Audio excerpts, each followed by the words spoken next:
Good morning, everyone. I hope you're feeling great today, and thank you very much for joining us so early in the day. My name is Emilia Todorova, and today I'm hoping to spend some time talking to you about artificial intelligence. So, I think we've probably all heard the terms generative AI a fair bit over the last couple of days, but also generally in the last 2 years. But just to make sure that we're all on the same page, when we're talking about generative AI today, we're specifically referring to artificial intelligence that is able to create content from prompts. That could be text, images, media, coding, and various other types of content. Generative AI models tend to learn from patterns and structure their input training data, and then generate new data that has similar characteristics. So, with a show of hands, who here has used some form of generative AI? Anyone? Okay, we have a couple. I thought we'll have a little bit more, but let's see after today's talk. So when generative AI first started to make the headlines 2 years ago, all the news stories were about the threat of AI. The early conversations about generative AI initially divided the academic community into two camps: to ban it or to embrace it. Neither solution really is fully the answer. Banning it seems to be both an unreasonable and also an impossible task, while embracing it seems to be the way forward, but we have to do so with caution. We have to have a sustainable approach, and we have to really think about the road ahead against a technology that's moving actually quite fast.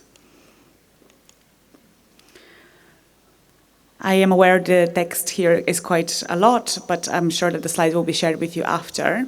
This is just a few sentences around what generative AI really can do. Generative AI has kept evolving massively since it first broke out into the mainstream 2 years ago, and it continues to get more and more refined. ChatGPT 4.0 is offering better generated text that can sound more human, collect information from the web, analyze data, and even process images. Other text-based generative AIs are getting more precise and learning constantly. Microsoft Copilot is getting introduced in almost around everyone who's using Office 365, slowly but surely. Tools like DALL-E can create art from just a simple prompt. And we also have other generative AI apps that can create music from scratch, code, websites, PowerPoints even, 3D models, work with data sets, compute simulations, and more. The possibilities are truly becoming countless. And if I can do one thing today, is urge you to play around and see what's out there.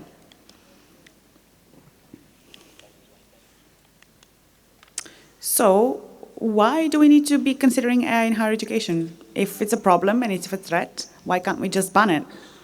Easy, right? Well, the recently published World Economic Forum's report, The Future of Jobs 2023, found that 85% of organizations included in a survey identified an increased adoption of new and frontier technologies and broadening digital access to the trends more likely to drive transformation in their organizations. That's 85% of organizations currently undergoing that massive digital uphold. 75% of companies, on the other hand, are looking to adopt AI, big data, and cloud computing. While AI is labeled to be expected to result in significant labor market disruption, with substantial proportions of companies forecasting job displacement in their organizations, offset by the job growth elsewhere to result in a net positive. So simply, in the world of work, we can't ignore the fact that AI will be very present. So where does that bring us? And why do we need to consider it in higher education? If our students are entering a labor market that would be using AI or will have AI available, it may put them in a position where they can't compete against their peers, or they're simply disadvantaged by not being as aware. Therefore, we need to really think about the digital literacies and skills for the future for our students. As educators, we have a duty to ensure that our students are equipped with the skills and knowledge to navigate the employment landscape after they graduate and they go into work. This also means that we need to address new skills that our graduates might need. Digital literacy no longer just means being able to use PowerPoint or even code a little. It now means being able to navigate large data sets, maybe misinformation, and being able to use generative AI. We can expect that students will be working, or at least encountering AI in their workplaces, and with that, they would need to know how to use it ethically, but also navigate incomplete information, disinformation, and misinformation. Now more than ever, there is even a greater need to ensure and encourage critical thinking, research, and evaluation skills. And at the end of the day, it does really have a widespread use. Our students are going to use it, whether we like it or not. We may ban it on campus, but we can't ban it in their homes. Employers are starting to use it more and requiring it from their employees too. There are examples like, for example, Deloitte already has a training around AI that's rolled out to all of their staff. So it's very much a big company embracing the fact that AI will be part of their work. Some of our staff are also using it. With so many stakeholders already making use of generative AI, we really need to consider how we address it across our institutions. So just a couple of minutes on the current challenges that we're facing. And these are not the only challenges, but perhaps some of the bigger ones. Assessment. We're starting to see that our assessments may no longer be up to date, actually. When students are able to use ChatGPT, whether they're allowed to or not, maybe we're not assessing them on the right things. So it's time to take stock of where our assessment strategies are, reevaluate their relevancy, and make sure that we're actually asking the right things from our students. Academic integrity, it is definitely one of the biggest challenges that AI has posed. In terms of our assessments, we're now seeing a lot more content coming in from students that is somewhat generated by AI, or they've used some form of AI to help them. And this poses questions around whether we can accept what they've produced and whether we have enough of their own work to really assess their knowledge for the program that they're studying on. So now we're facing a new era of human-machine co-creation, and we need to think about actually what does academic integrity mean in this day. Because if we think about it, tools like Grammarly has already been available for a while, and with tools like Microsoft Copilot potentially being available to all Microsoft users and other tools out there, we may see that as someone is working on a report, the tools are already creating some content for them and making it sound a little bit better or refining it. So we are seeing human-machine co-creation just existing already. Therefore, we can't necessarily just go against that. Therefore, we do need some clear guidance on the use of AI and what students should and shouldn't be doing, what we're expecting of them. They really need to be very clear on that. And we need to also think about redefining what originality means in the context of AI. Is someone using AI to create their structure of their essay or report potentially misconduct or not? These are the questions that you have to ask yourself. And research is starting to come out around the era of post-plagiarism. Are we updating what plagiarism means now for the 21st century, and how do we reflect on that? Ethics. Ethics in AI is not as straightforward as we may have thought before. We need to really carefully consider how AI is introduced in our education systems. While some of the AI tools are free, there are also many paid options which are more optimized and work better. We have to be careful and consider how we can incorporate technologies without increasing the socioeconomic disparity in our student bodies. Would students who are not able to afford the same level of AI tools be disadvantaged against those who are, and how do we respond to this? If we encourage students to use AI tools, do we have a responsibility to make those available to them? Furthermore, AI tools are reliant on the databases the large language models are using, and these are developed and created by humans. The data used to train the generative AI tool will mimic the data it receives. This means that if the majority of data input the model receives relates to a certain industry, language, demographics, or even time period, the output it generates will do so as well. This can have implications if students, and in fact anyone, uses it to base information for their research, and it can turn to more one-sided research. We also need to consider privacy and confidentiality. Large language models consistently run based on the prompts they receive and the information that they're getting. So whenever we're inputting anything into generative AI, we really have to think about where does that go and what does the terms and conditions say? Which areas can you opt out from, and how would an AI handle the data that you're putting in? What does that mean for the privacy of your students or indeed the data that you're putting in? And finally, AI detectors. We are seeing more AI detectors becoming more available to us. And for example, Turnitin released specifically a generative AI detector not too long ago, and it was testing it out. There is also GPT-0 and other tools out there. But are they really the solution? And if we're going away from defining plagiarism as just copying text now, really is policing students' work to the dot the way forward. Furthermore, they're not actually always accurate. We're seeing that they're showing many false positives, accusing students who haven't actually used AI and missing students who have. But also, research is starting to show that for those students whose English is not their first language, they may be falsely detected more often than others. So actually, we may be putting students at more risk that way. Impact for educators. With the increase of tools being available to us, we also need the time to make sure that our staff are trained and have the availability of resources to engage with those tools. If we just not do anything, we can't expect that they will be able to engage, and if we don't allow them the time away from teaching and research already, they won't be able to do so effectively. We also are dealing with different levels of knowledge and support. Some of our teaching staff are more pro-generative AI, while some are very against.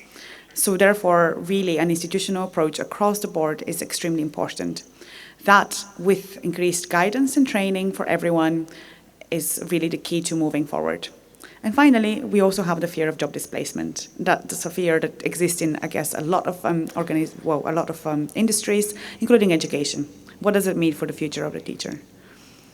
So I would like to leave you today with some food for thought on the areas that potentially we need to address.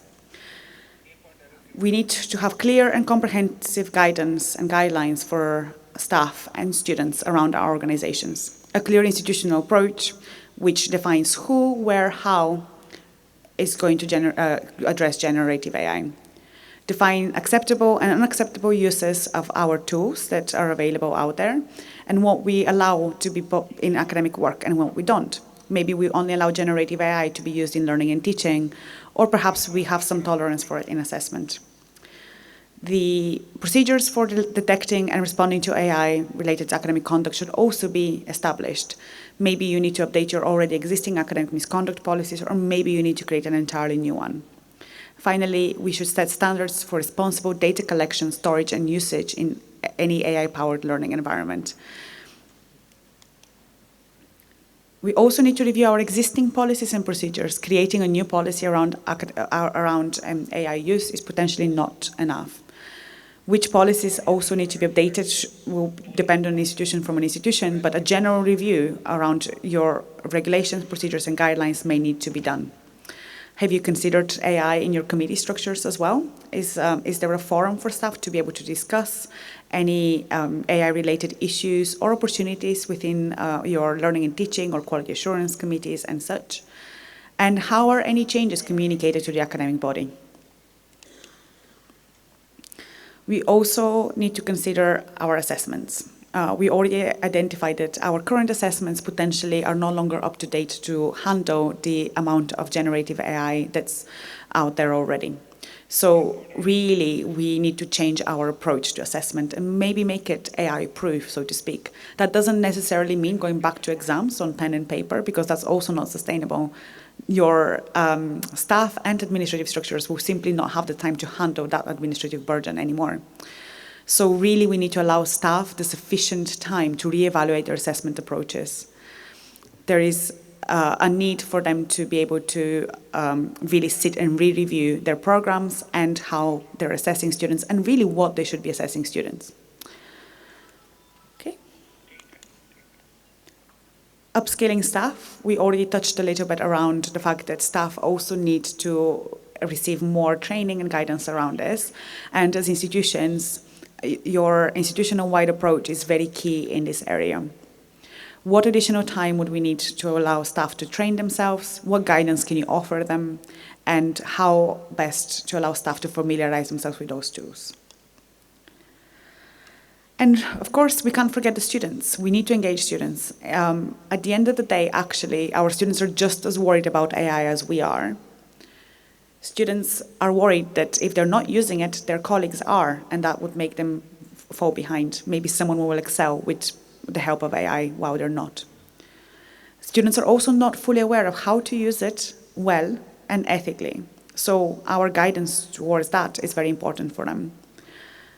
And really training at the beginning of the semesters or academic years that already covers academic misconduct should now also extend to AI tools. And what does that mean for students? So that whenever they're using them, or if they're using them, they're aware of what may breach the academic misconduct for them.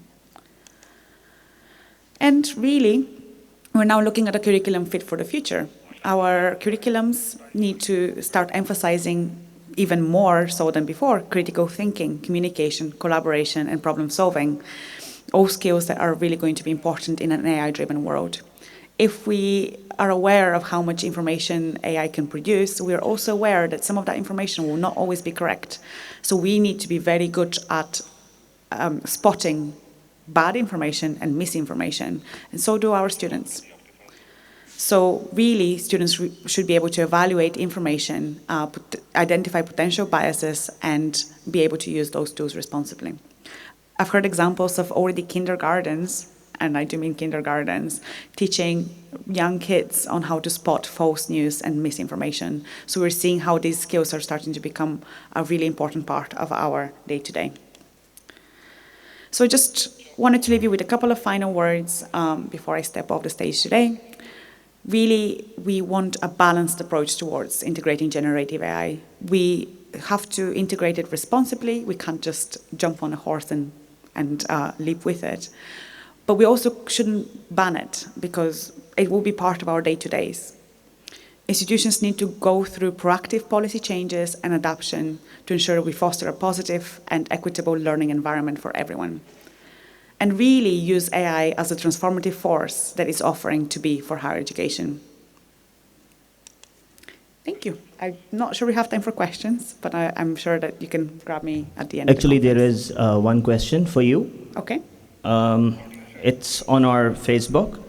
The question is that Park Austria has commented that an exciting topic related to today's challenges in education sector. We will request from respectable speaker to let us know about the contribution AI ChatGPT in lifelong learning. That's a very good question, and thank you very much for asking that. I think ChatGPT and any AI is actually offering a great platform for lifelong learning, because we can use it to continue our already existing research, look for new topics that we need to be considering, and potential areas of how we can be developing ourselves.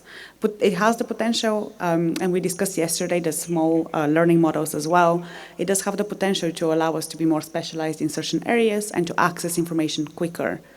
However, with that, we do also need to be able to do so with the information and navigation of what may be not correct information. Okay, anybody from the audience would like to have any question, they may do it now. Hello. Hello. It was a nice presentation. The way you presented it is appreciable. My question is that as you discussed that AI is used by researchers as well as the students, do you not think that it will decrease the creativity among students and scholars? And secondly, what you suggest that how we should curb the student to control these practices, means all the researchers and all the students use this ChatGPT, and definitely it will reduce the creativity. What you suggest, ma'am? Thank you. That's a very good question, and it's certainly a discussion we had quite in depth in the workshop that we ran 2 days ago. And much like the calculator disrupted mathematics when it first arrived, but it didn't replace mathematics, and very much like when the World Wide Web became available to us, these are all tools that had a potential for massive transformative changes. And potentially, they did scare us and they looked threatening in terms of engagement, but they didn't replace many of our skills and knowledge that we already have to have. At the end of the day, AI is just a tool, and we need to use it like one. It will not be a replacement for creative thinking, and experienced researchers and students who are embarking on that journey will soon find out that just prompting and using AI will not be sufficient for them to navigate an academic community. However, they can use it to support their initial stages, potentially let them think about some questions they need to be asking in their research, but really it will not be replacing the creative process overall. It will just, anyone overly reliant on those tools will potentially fall back if they're not using them correctly at the end of the day. Okay, do we have any other question from the audience? Yes. Ma'am, I have a question. AI requires total restructuring of education sector in all segments and all departments of the universities and higher education. My question is that even the third world countries and the growing economies both are even struggling with respect to quality of education. So if someone is struggling with respect to quality of education, if we talk about traditional perspective, then what can be a good starting point to inculcate positivity of AI in our HEIs? Thank you. Thank you. That's a great question. And just before we pass the microphone, we also have one question from the front, and I think that should be the last question. I'm sorry.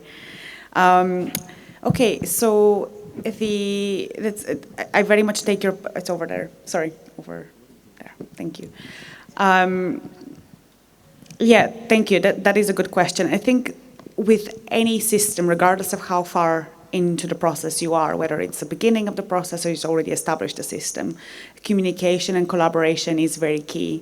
Whenever we're introducing new changes or we're trying to promote the positive use of any new tool, any technological tool or other tools, having discussions with those who are going to be using those tools is very important. The ability to understand their concerns and what they feel the challenges are and be able to have a discussion around those will help get them embrace the actual tools at the end of the day. And in fact, if you are towards the beginning process of establishing structures, sometimes it's easier to actually advocate for positive changes opposed to when you have a very established structures already, which require a lot of time of change. Thank you. Thank you, Amelia, for such a brilliant presentation. And my question is not a question, really, it's a concern. I believe that, the AI tools, majority of them are being thrown at the whole world free of cost. But detecting their misuse is going to cost a fortune. How do you expect the third world countries, to get into the race and find out what is being done wrong? And it's going to be a very long time, to come for us to reach that level.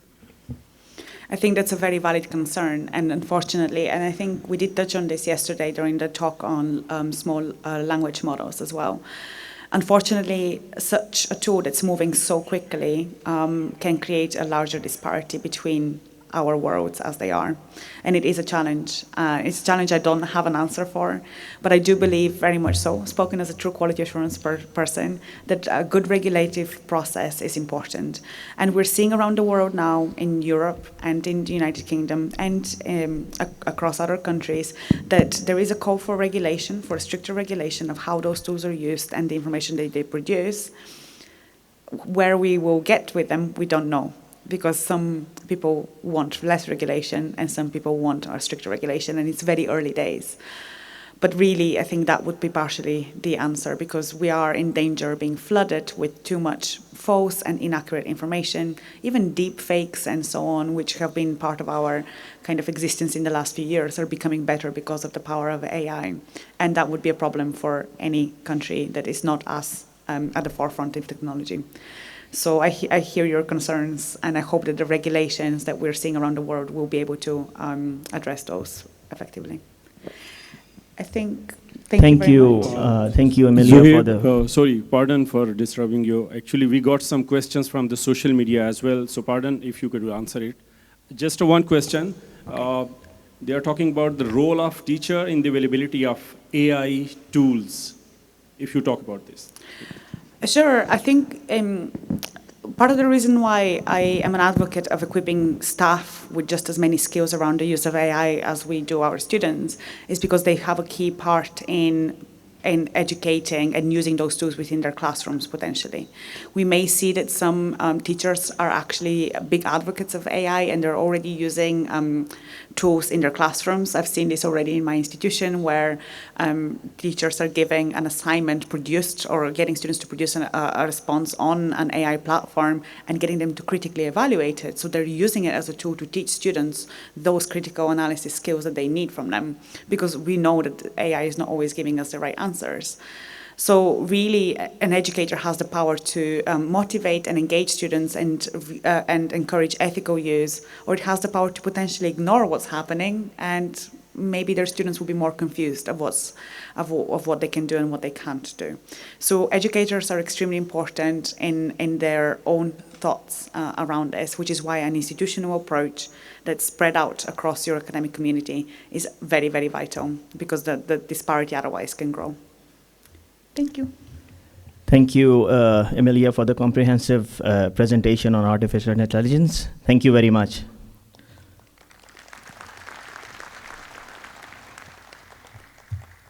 Our next presentation is titled Quality Assurance, a Vehicle for Student Inclusion and Development. Mr. Fabrice Hennard, CEO of International Network for Quality Assurance Agencies in Higher Education, would presenting it. Please take the stage, sir. Right, good morning, everyone. I'm very pleased to be with you today, like yesterday, the day before. Today we will talk about student inclusion and diversity, and the extent to which quality assurance could be a tool to boost diversity, to safeguard diversity, and to take diversity as a value for higher education quality.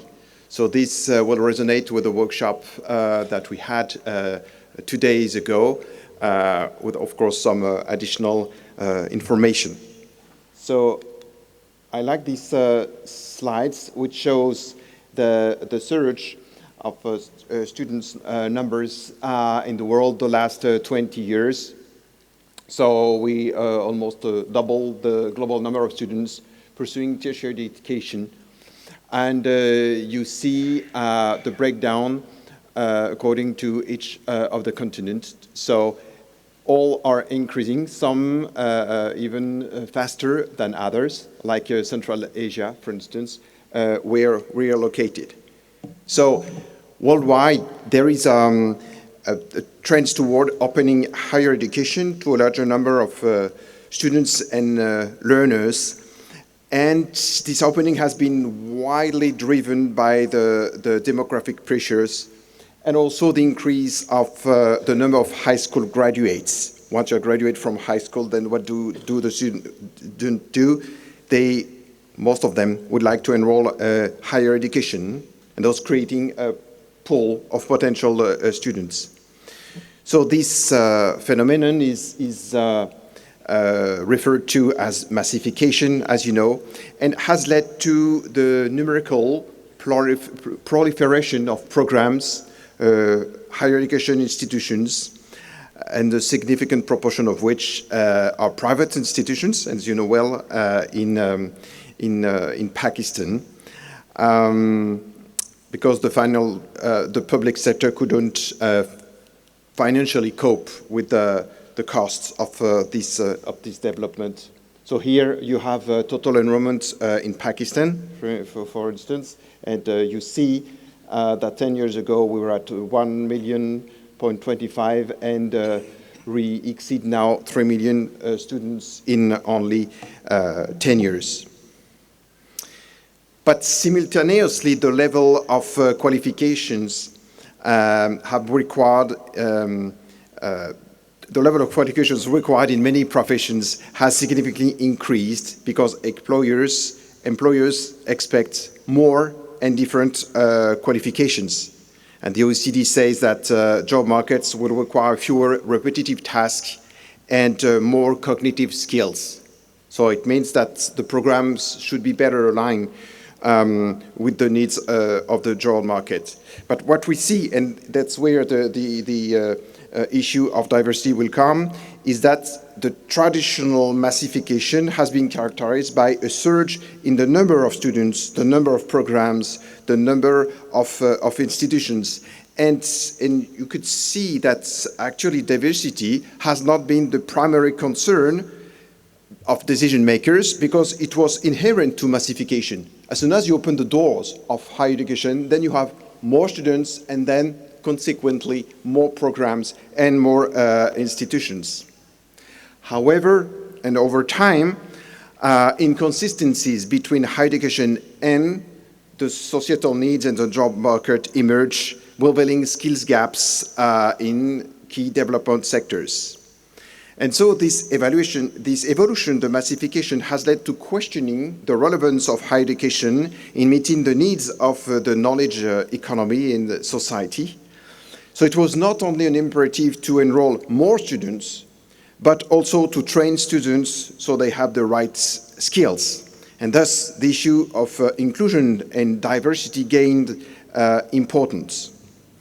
And in addition, we realize that the diversity doesn't mean equity for all. It has become evident that the massification of higher education has not necessarily led to the democratization of higher education and one of its core principles, which is equity. In France, in my country, the decline in the proportion of children from working classes continues in higher education for the last 20 years. Today, you have 10% of students coming from working class, with a working class background. It was 20% 10 years ago.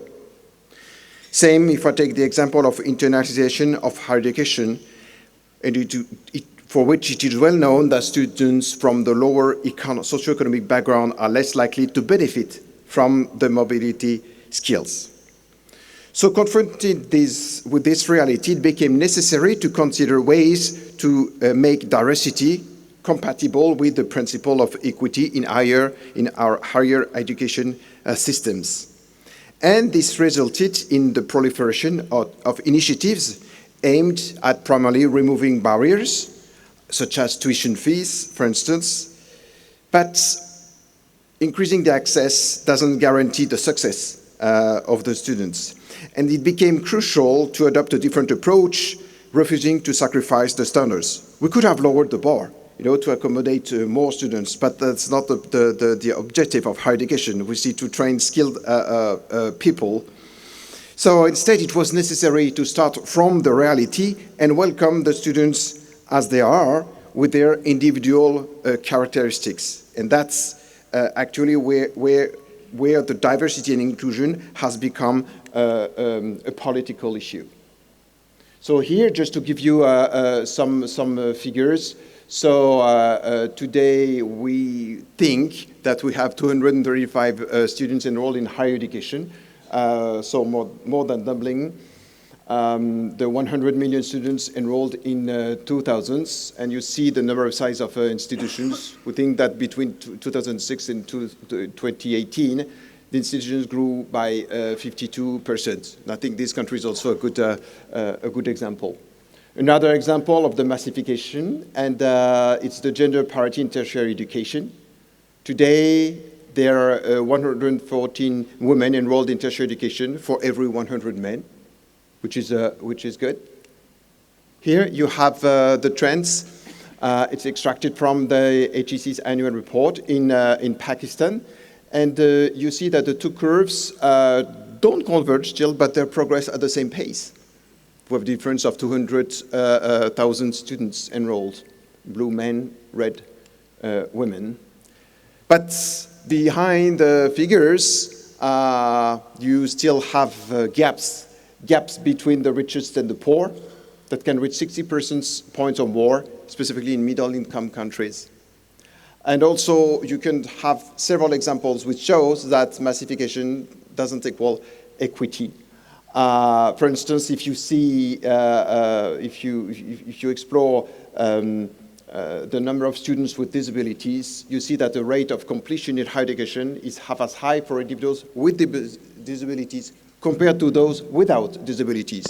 And if you take another indicator, like the number of refugees enrolled in higher education, it's only about 5% of the refugees between age of 18 and 25 are enrolled in higher education. So, the difficulty, actually, when we want to ensure that the diversity means equal opportunities for all, is because we have multiple definitions. We can have two groups, access and success, and different types of levers that could be activated either by the governments through laws or by the institutions themselves, and with quality assurance agencies. We will see that in a minute. So you could support diversity among students, you could open access for qualifications for admission. You could do many things. The problem is, what is the real meaning? I mean, what are the concrete actions that you could undertake as institutions to make this real? As I said, it's not a question, it's not only a financial question. You may have tuition fees at the level of 0. It would mean that you would democratize higher education. So what are the leeway, the room for maneuver of a higher education institution to address diversity? What are the societal expectations as per the diversity? Yes, because if you think that, as an institution, I would like to address diversity, are you sure that it is the societal needs? In some countries, it is not. You have very stratified economies whereby you have elite institutions who are super selective and whatever, they don't care about the socioeconomic category of their students. Others are more open to enroll all kinds of students, and these should mobilize more resources to accommodate their specific needs. And so actually depends on the capacity of the institution, you know, to have the control of their activities. If they want to address diversity, but there is no financial arrangements provided by the states, or the law doesn't specify any requirement for students with disabilities, nothing will happen. Or the institution may have a sphere of influence, meaning that it's not really under the direct control that you can manage diversity, but you may influence that, like having inclusive campus, for instance, where you could accommodate men and women on an equal foot, or having specific space so that everyone can organize his or her own religious activities or cultural activities. And you have areas which is of interest for the institution, but on which you cannot have a direct or indirect impact. I mean, you have a stratified economy with a lot of inequalities. Well, that's the situation, and it is a fact. So we saw that through quality assurance, some institutions have tried to address the issue of diversity to the extent that they have a clear idea of where to go with quality assurance. Some things that quality is for excellence. In that case, they will put all the resources on research in order to progress in the rankings, and actually having more students with disabilities or who require specific support is not on their radar, because the goal is to progress on research. That's an example. Second, if quality is for accountability, and demonstrate to the governments that you do a good use of the public funds, Then same thing, the more students with the special needs you have, the more cost, the higher cost it will be as an institution. Fit for purpose quality assurance, that's a good thing. I mean, you have a quality assurance that is here to align with your mission statements and your goals. If an institution, your mission is to offer educational provision to every kind of students, then you should have quality assurance tools that allow you to check this in terms of access, in terms of student retention, in terms of support of students. But you could also have quality assurance tools that allow you to transform, how you transform the students' body that you have into responsible citizens acquainted with all those skills, irrespective of their specificities, of their needs, of their socio-economic background. And what we see actually is that you have here an order to address inclusion and quality in internal quality assurance. We see that many institutions try to modify the governance. For instance, establishing a vice president in charge of inclusion so that they have a specific responsibility. Second is the student life and life on campus. How you accommodate the student needs, all kinds of needs. It's about physical infrastructure, for instance, for people with disabilities. The third mission, that's the social engagement, the community engagement of some institutions. How you trigger the engagement of every types of students.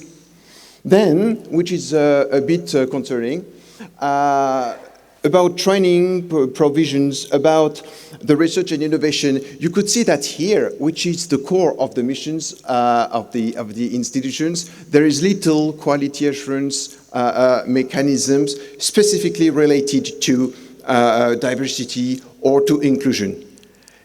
Program design, for instance, you design the program in order to create a quality program, but the dimension of diversity and inclusion doesn't fall under this. Same with research. I don't know if we should complain or not, but that's interesting to have in mind.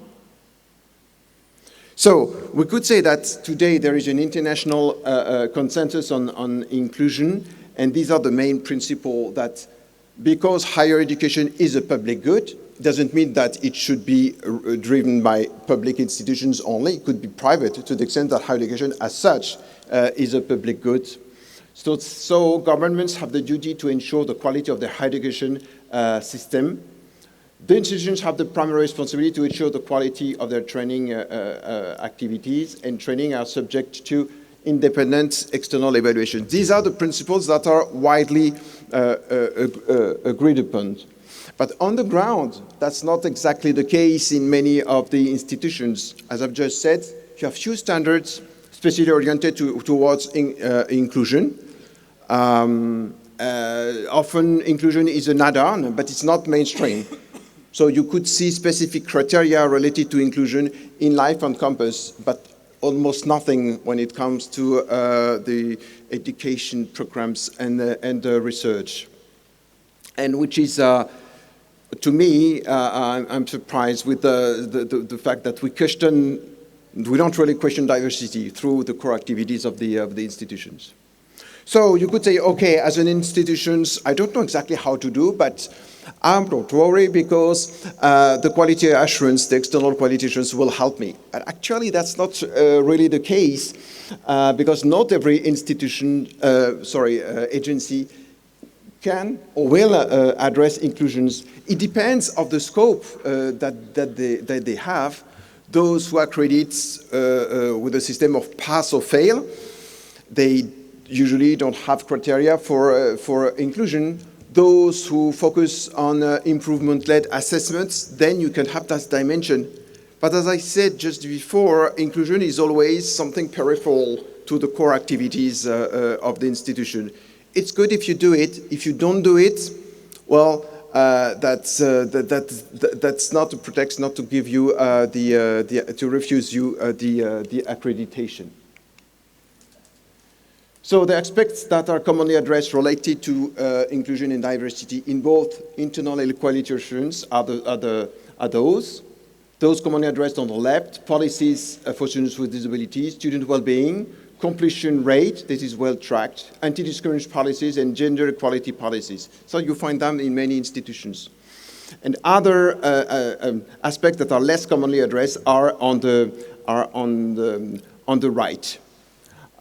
Specifically, like the fact here that this dimension of inclusion is not addressed properly because the staff and the students themselves and the academics and administrative staffs are not really aware of what it is. So we can't complain about them if people are not trained, you know, knowledgeable about what quality, what diversity and inclusion means for higher education and how to take it as a value and not as a constraint.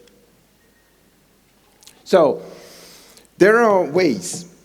Because we've discussed here over the 3 days that quality assurance shouldn't only focus on one aspect of higher education, but more systematic. And we had many speakers who raised that point. So if you consider that quality should be addressed via a systemic approach, or say a holistic approach, then inclusion should be part of it and not peripheral. I wouldn't say at the core, but I mean part of it. And as a consequence, quality assurance and inclusion should irrigate all aspects of higher education. So how to do that? And I refer to Jacob's presentation yesterday. It's very important to have the key stakeholders engaged in what you're doing, in the design of programs, in programming the activities to support students. So within the institution, but also with the other stakeholders, or the states, for instance. What are your objectives regarding students with special needs?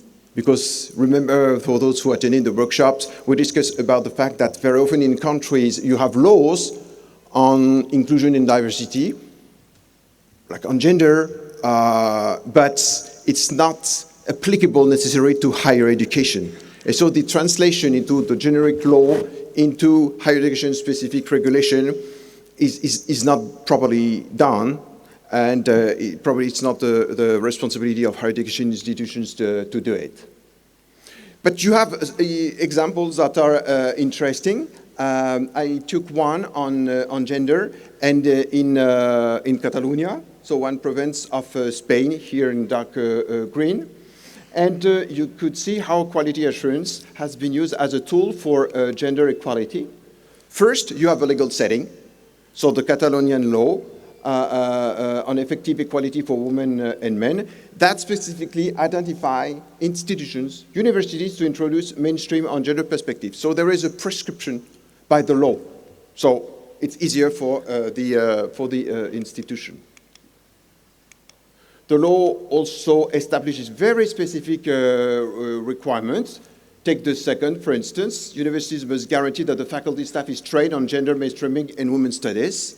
So you see that's very powerful tool for institutions to include the gender in their institution-wide policy. And also the law requires that gender must be mainstreamed in the external quality assurance process. So you have stipulations in the law for the institutions, but also for the external quality assurance, so that they could both converge for the sake of gender equality.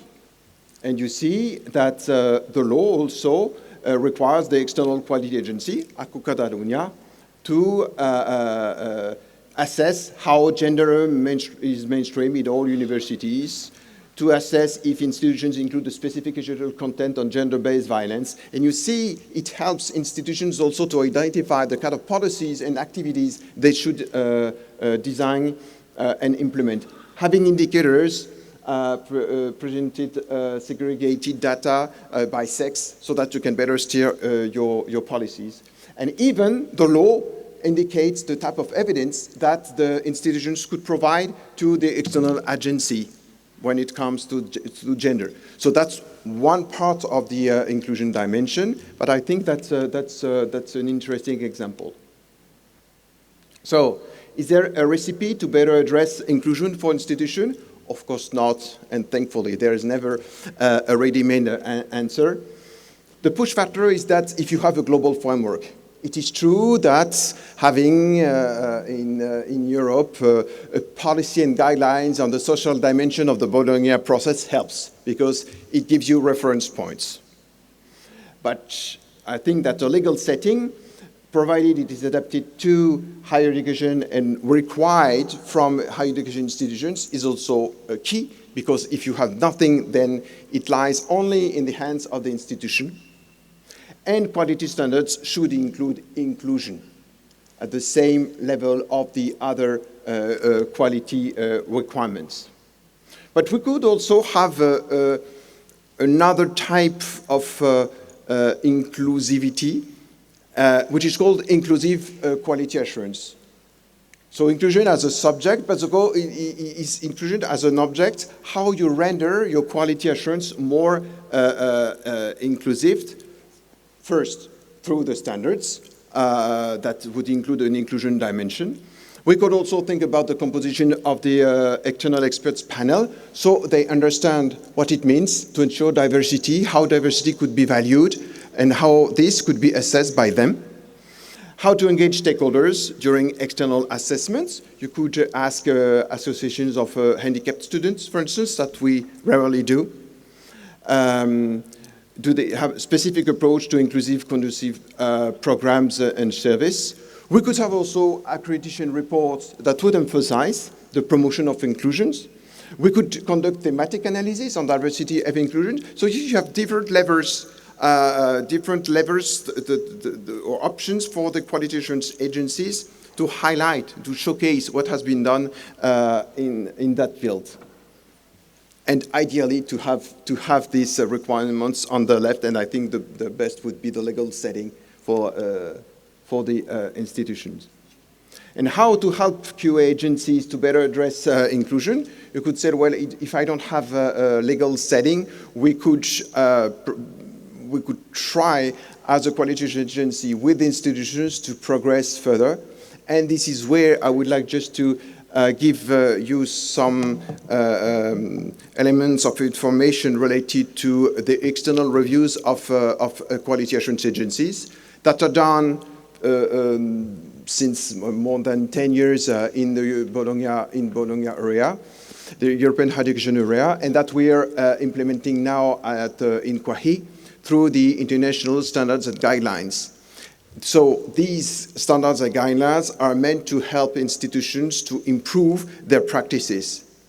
And there is a key link with the diversity and dimension, because what we're doing in PNQAHE is really harnessed on the values that are here represented, and one of it is the diversity. Why these values? Because they are the core values of higher education per se. So we take the values of higher education and they become ours as a network, and this is translated into the standards and guidelines. So we have 3 sets of guidelines. The first, which is called mandatory, if an institution wants to be in PNQAHE recognized, then it could go through these standards and having a self-evaluation report like an institution, and being examined by an external panel. So it's about, the first one is about the functioning, the relevance, the status of the quality assurance agencies. And we have proposed 3 sets of standards that could be of interest for the agency depending on its priorities. It's about cross-border education, on short learning programs, that includes micro-credential, and on online learning. So to check, to assess the extent to which the quality assurance has the right processes, approaches, standards related to those fields. And you could ask me, but where is diversity and inclusion? But in fact, when you look into each of the standards that we're having and the international guidelines are available on PNQAHE's website. Actually, you can highlight there quite easily when you have standards like, for instance, that stipulates that the external quality assurance should place the interest of the student and society at the forefront of its expression. I mean, that is very clear. And the fact that they should involve the relevant stakeholders, they should respond to the changing nature of tertiary education. You see, yeah, that there is here possibilities to better include a more diverse student body. And you see, you have some standards like on the relationship between higher education institutions and the agencies. The fact that the agency should ensure the core values of tertiary education, and the first is equitable access. So that gives, the signal that inclusion and diversity should be taken into account by the agency which is being reviewed. And one of it is, do you have the standards, by the way, that includes any elements related to diversity and to inclusion?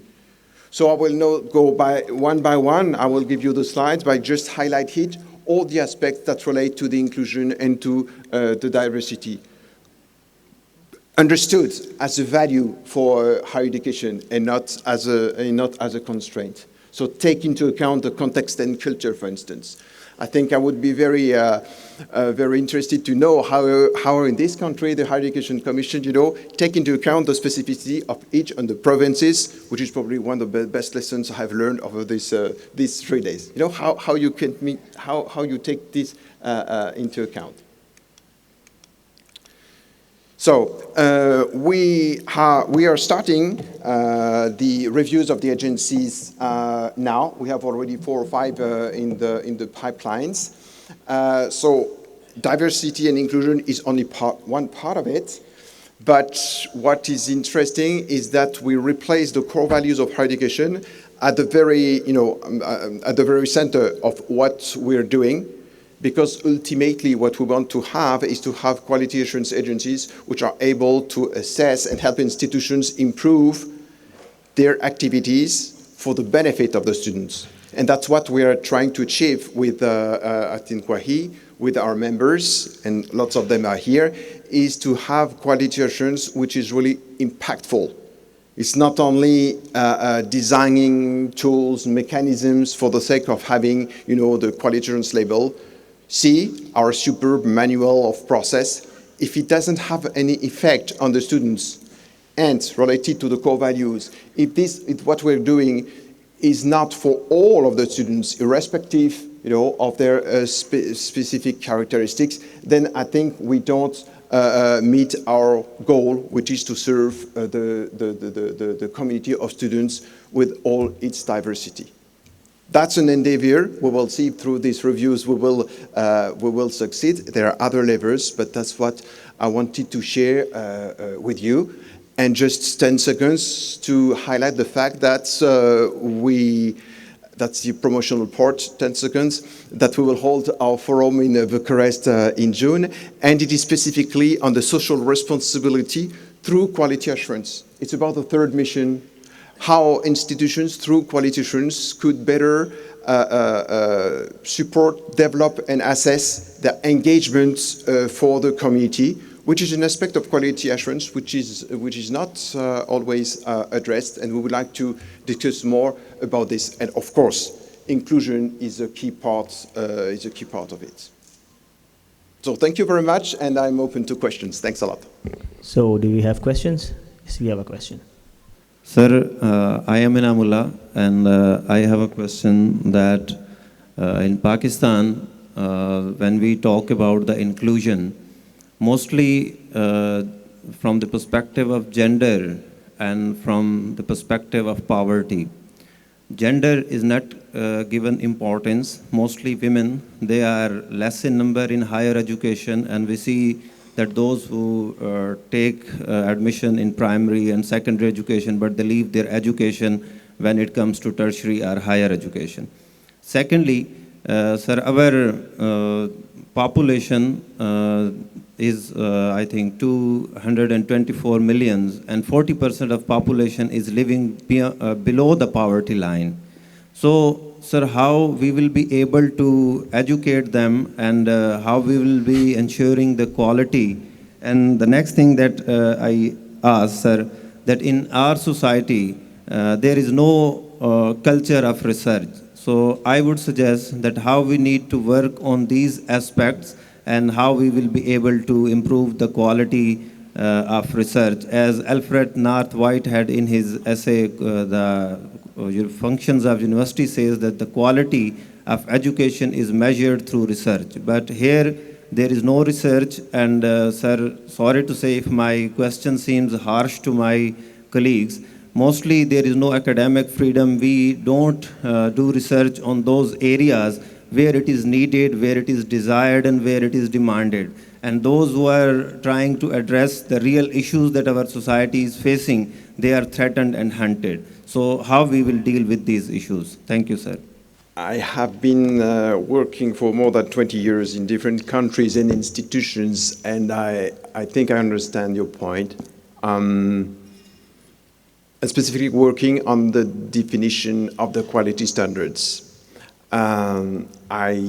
I think designing quality standards is highly political, actually. It's not technical, because standards relates to the expectations of the society express vis-à-vis the quality of higher education institution. But when I say the society, who is behind? In some countries, that will be only the ministry. In other countries, where the civil society is more engaged, that will be the views of the wider range of stakeholders, parents, students, associations. I think we should be prudent in the fact that we can't have the quality standards, the most elaborated, if it doesn't correspond to the core aspirations of the society as it is. And we should be modest. I mean, it's not through quality assurance that we will change the cultural context of a country. But gradually, quality standards are here to be revised. And I see gradually, for instance, you quoted gender. 20 years ago, we wouldn't even have written that term because it was not on the radar. It was not of interest. Student well-being, mental health. I see now, new considerations that are not at all addressed. And we have others, like Emilia showed on AI and others.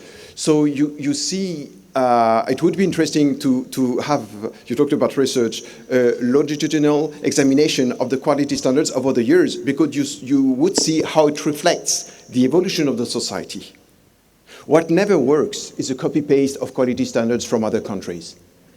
How many countries have I met which have copy-pasted quality standards from the United States, for instance? It doesn't work. We just do the window dressing. We claim that we achieve this, but it's not at all true. Plus, at the end of the day, what is the accreditation? What does it mean? It means that it's a recognition of the quality as it is perceived today in 2024 in that specific country. So use the tool that reflects your expectations today. Of course, sometimes it might be disappointed. You would like to have it, more ambitious, more open. But if you raise the bar, that doesn't correspond to the cultural aspiration of your country, nothing will happen. Or they will say, I don't want these standards. They are not good or bad standards. They're those who reflect. So that's super difficult, actually, and that's why I often work with the institutions and governments to find a trade-off between not to have a too conservative approach, and not too innovative. Just the right pace. So today we may say, I don't know, that's my first day in Pakistan, so I will not quit this as an example. I work in Morocco, for instance. The gender dimension now is fully addressed. It was not the case 10 years ago because people didn't know how to deal with it. But now we know, we have the levers, we have laws, we have training, and we have identified, some elements that could be part of the international quality process and also from the quality assurance agency to address this. It was not the case 10 years ago. So I think that the design of quality standards is a very good example of the capacity of a country to organize the debate here on what is the quality of students in Pakistan in 2024. And it takes time. It takes time. It's not a copy-paste, and it takes time. And I think, as Jacob said, involving the more stakeholders that you have is a good practice. Thank Mike. you for the presentation. It was such a nice presentation. I'm Amna Shakil, and my question is that, sir, just as you mentioned in your beginning slides, that we have to, the number of the students in HEIs are increasing, and I think this number of students is increasing in some particular programs also because there is no career counseling. Like when I ask my students, why are you into this field? They don't know the answer. Why are they there? It is a kind of an option for them, not a priority. So when they are graduated, they don't even know where to go. When they look back, they have no answer.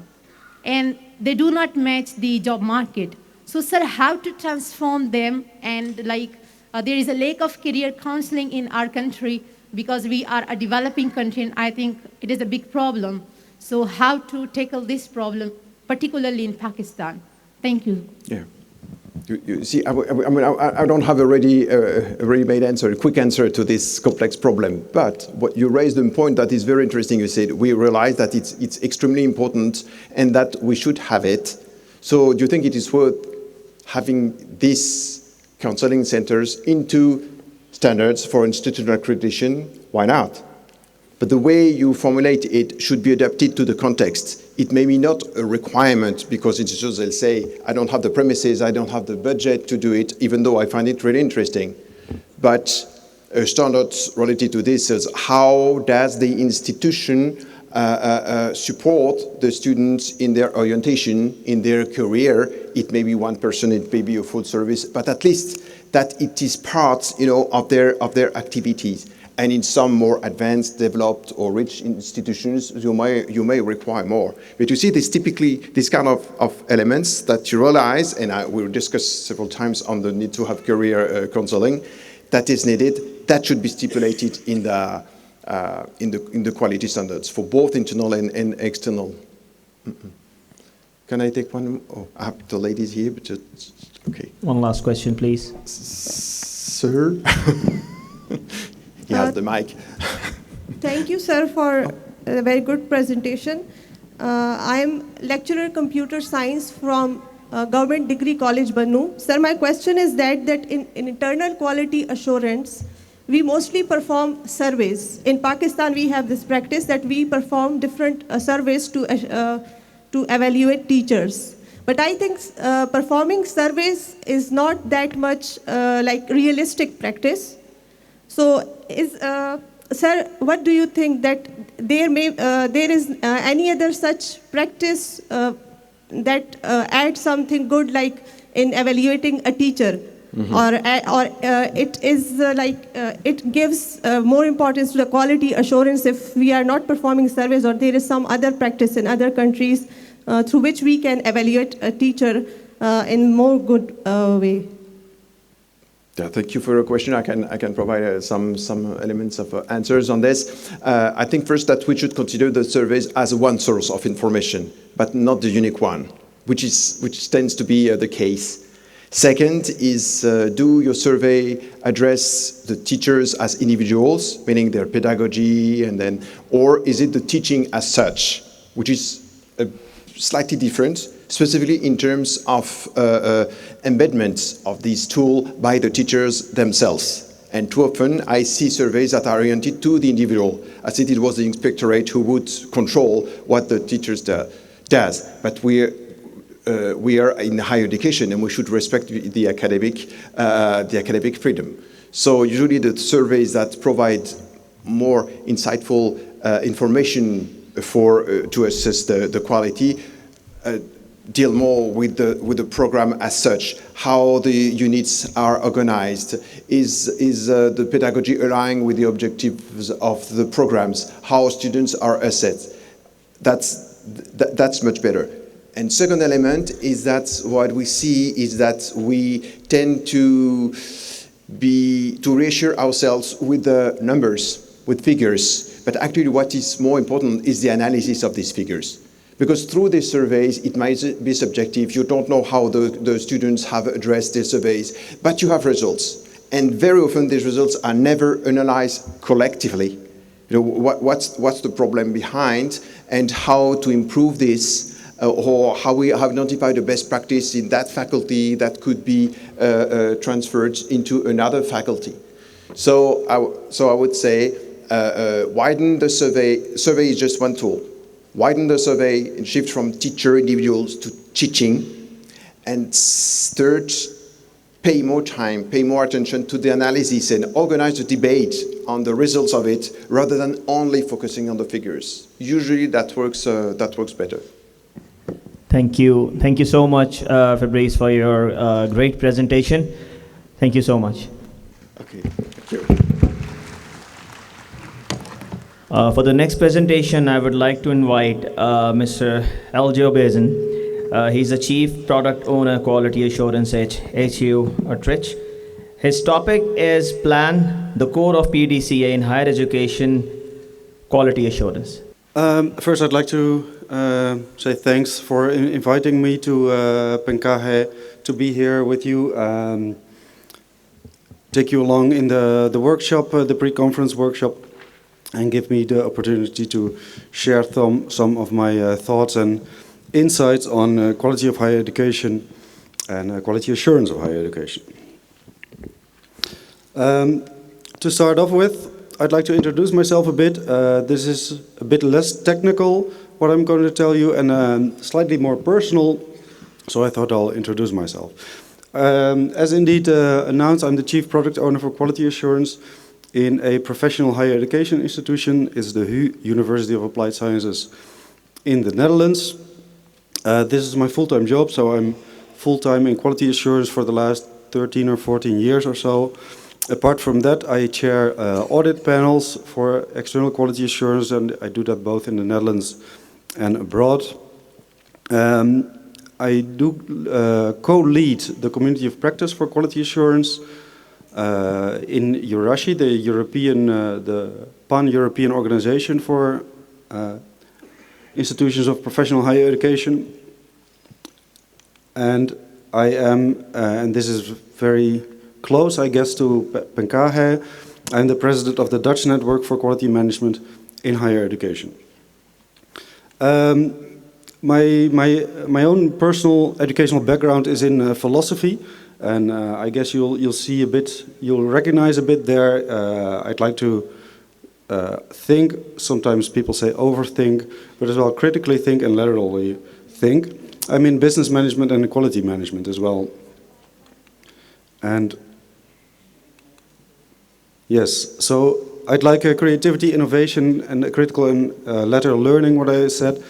And you as well see maybe from those activities, I like very much learning from and with each other. I think that's very important, not just looking at standards, but developing. So I'm glad I have the possibility to do that here with you, for you, and that, of course, you have the possibility here. So a few words on my institution. It is about 38,000 students. That is spread over more than 100 different degree programs.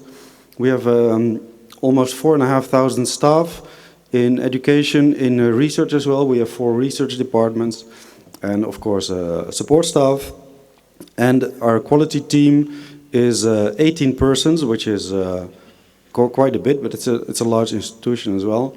There's partially advisors, so it's advising the programs and so on for accreditation and internal quality assurance processes. We do have as well the institutional research, so the data crunchers, the number crunchers, giving the background on a lot of quality issues. And we have portfolio managers, and I'll come to that in a bit. Why I think that is actually a nice thing. I didn't organize it like that. I found it like that when I came to the institution, but I like it very much. Then on PDCA, this is, by the way, Mr. Deming, who got famous, of course, with the PDCA cycle. I suppose you all know it is, of course, the core instrument, I should say, for quality assurance in general. Started in the 50s, I think 1950s, in Japan, in industrial manufacturing.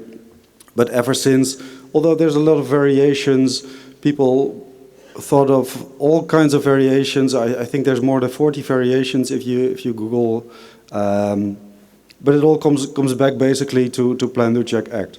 So it's no wonder that we use it in higher education as well. But it is worth to look at it more specifically, because Plan, Do, Check, Act, using that in higher education requires some special attention, because we are different than the manufacturing surrounding where it first came up. So we're not manufacturing, we're not, but we're providing services. So it's working with human beings, with human persons, which is always different. We cannot just twist a knob and then things happen. We have to well, be a bit more careful in that. And it's not just any service. I think education is a very special type of service with well, it's already been said, a lot of different stakeholders in and around the services. It's teachers, it's students, but it's not only that. That there's more to it. There's the world of work, there's of course a university management, there's quality assurance, there's a government, there's a whole bunch of stakeholders. So it's not just a type of service like, I don't know, a hairdresser where you go and you have the hairdresser and the customer and that's it. So it's quite quite complex actually as a service. So it's not necessarily obvious that PDCA would work and would work in the same way. So I thought it's worth looking at it a bit more in depth. And I think the most essential thing happens in the plan phase. I decided to call it phases. It is not necessarily linear, of course, it's a cycle. But I think plan is the most important thing. And I think that because if you really look at plan well, if you think through what the plan is and what it should be and what it should entail, I believe that the rest of the cycle will follow more or less automatically. If you have a good plan, the do, the check, and the act becomes so much easier. So it is worth thinking a bit more on plan. Because what do we think usually a plan is? I included a cartoon here. I thought that was pretty funny, that plans that not can be implemented are very nice because then you don't have to work. But that is of course not what it is about. A lot of people, when they hear plan, think on this kind of things, like a structure or a Gantt chart or whatever you name it. And I realize that it might often look like this, but to me this is not the core of what a plan is. This is not what a plan is about. So I think, I don't know if you know the theory of the golden circle by Simon Sinek, but what he says is, I think, very relevant here. It's very worth looking up. If you don't know it, there's a lot of YouTube videos, for instance, where he himself explains it or other people explain it. And the idea is that you start with why. That's, I think, as well how his book, or at least his article, is called Start With Why. So a lot of organizations, and this might be a bit small, so I'm not sure if you can read it, but from the outside in, what is basically the activities you do as an organization. And organizations know, of course, what their activities are, they know what they're doing. But if you start with planning there, then you have the Gantt chart or that chart I just showed you. And that is not the core. Because if you think one step further, one step deeper, you come to the how, not just what are we doing, but how are we doing it. If you think on that level, you can guide the activities that you do in a way better way. But there's even one layer deeper, and that is the why, as Simon Sinek calls it, the start with why. If you start with why, you ask, why are we doing what we're doing? What are we here for? What is the core of our business that we try to do? What is our mission and our vision? And if you look at that really consciously, you know why you're in the business you're in, whatever business is this, in our case, higher education. Then the rest will follow, well, not more or less automatically, but it guides you all through the way. So I think that is very essential for what a plan is, knowing why you do it. And although that might look obvious in the first sight, it is not. And I think 10, 15 years ago, I did some research in the higher education area to understand the why, and I found out that one of the triggering question was, who is the customer? And before I go to it in a higher education context, I have a different example, and that is with bike tires, or maybe I should say bicycle tires. I'm from the Netherlands, so I bike a lot. And so, say you are a producer of bike tires. You have a factory and you produce bike tires. Then it's maybe looks obvious who the customer is. It's people who bike. This, by the way, is a photo of a group of bikers of my own university. So we have the shirts, and here someone had a flat tire, and then you need a new tire. Well, this might look obvious, but it is not that obvious, because for the producer itself, this is what goes out of the factory, and this does not go to the people on the bicycles. So actually, the person or the organization the manufacturer sells it to is a wholesaler. So that might be the customer, but that wholesaler sells the packaged goods to stores. So maybe the stores are as well the customer for the manufacturer, because there it needs to look good. It needs to look well, the way that customers want to buy it in the store. And then, of course, there is the people that buy it. So it's not super obvious who the customer is for the manufacturer of tires. I'm not even sure what the right answer is.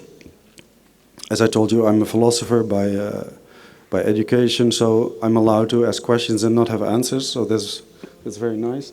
By the way, on this picture, I'm myself as well, the most right, on the most right, not having the jersey of my my institution, by the way, but that is me, and I like biking. But that is in a manufacturing surrounding where it's kind of obvious, but again, still not very obvious. When it comes to higher education, it is way more complex. And like I said, I did some research in that. I had interviews, I had dozens, countless numbers of interviews with people in and around higher education asking, who is the customer of higher education? Leading to the second question, what actually is our business? What business are we in? What are we doing? And again, that is not obvious. It might look very obvious. People were very surprised by the question, but it made sense. Because if you look at it from a different perspective, you see something else. And that is super important for the idea of what quality is, and therefore if you have a different idea of what quality is, you have a different idea, or logically it follows that you should have different quality assurance if you have a different definition of what quality is. So I wanted to ask, what is actually our quality? If we say, because it's everybody says we want to have a high quality education, but what do we mean by that? What is high quality? What is quality? As I said, I think I found out that the easiest way to engage that conversation is to ask, who is our customer? The first obvious question there that people gave me, especially teachers, but anywhere from in and around institutions, students themselves, but teachers and a lot of other people as well, said it's a student. The student is our customer, and that means, that has a lot of implications. I'll come to that in a bit, but that basically means that the product that we sell to our customer is the knowledge, is the skills, and so on, that the student is going to require during his or her educational career. Yes. There is a second school of thought, though. I really think it's a school of thoughts. And that's society as the customer. And the idea here is that, and this especially holds for funded higher education, publicly funded higher education, is that the ones who pays is the customer. And basically, especially publicly funded higher education is funded with tax money through the government. So it's society in general. So higher education has a societal goal, but we cannot say the whole society is our customer. That's a bit vague. So the government is a kind of a placeholder in that case for the customer.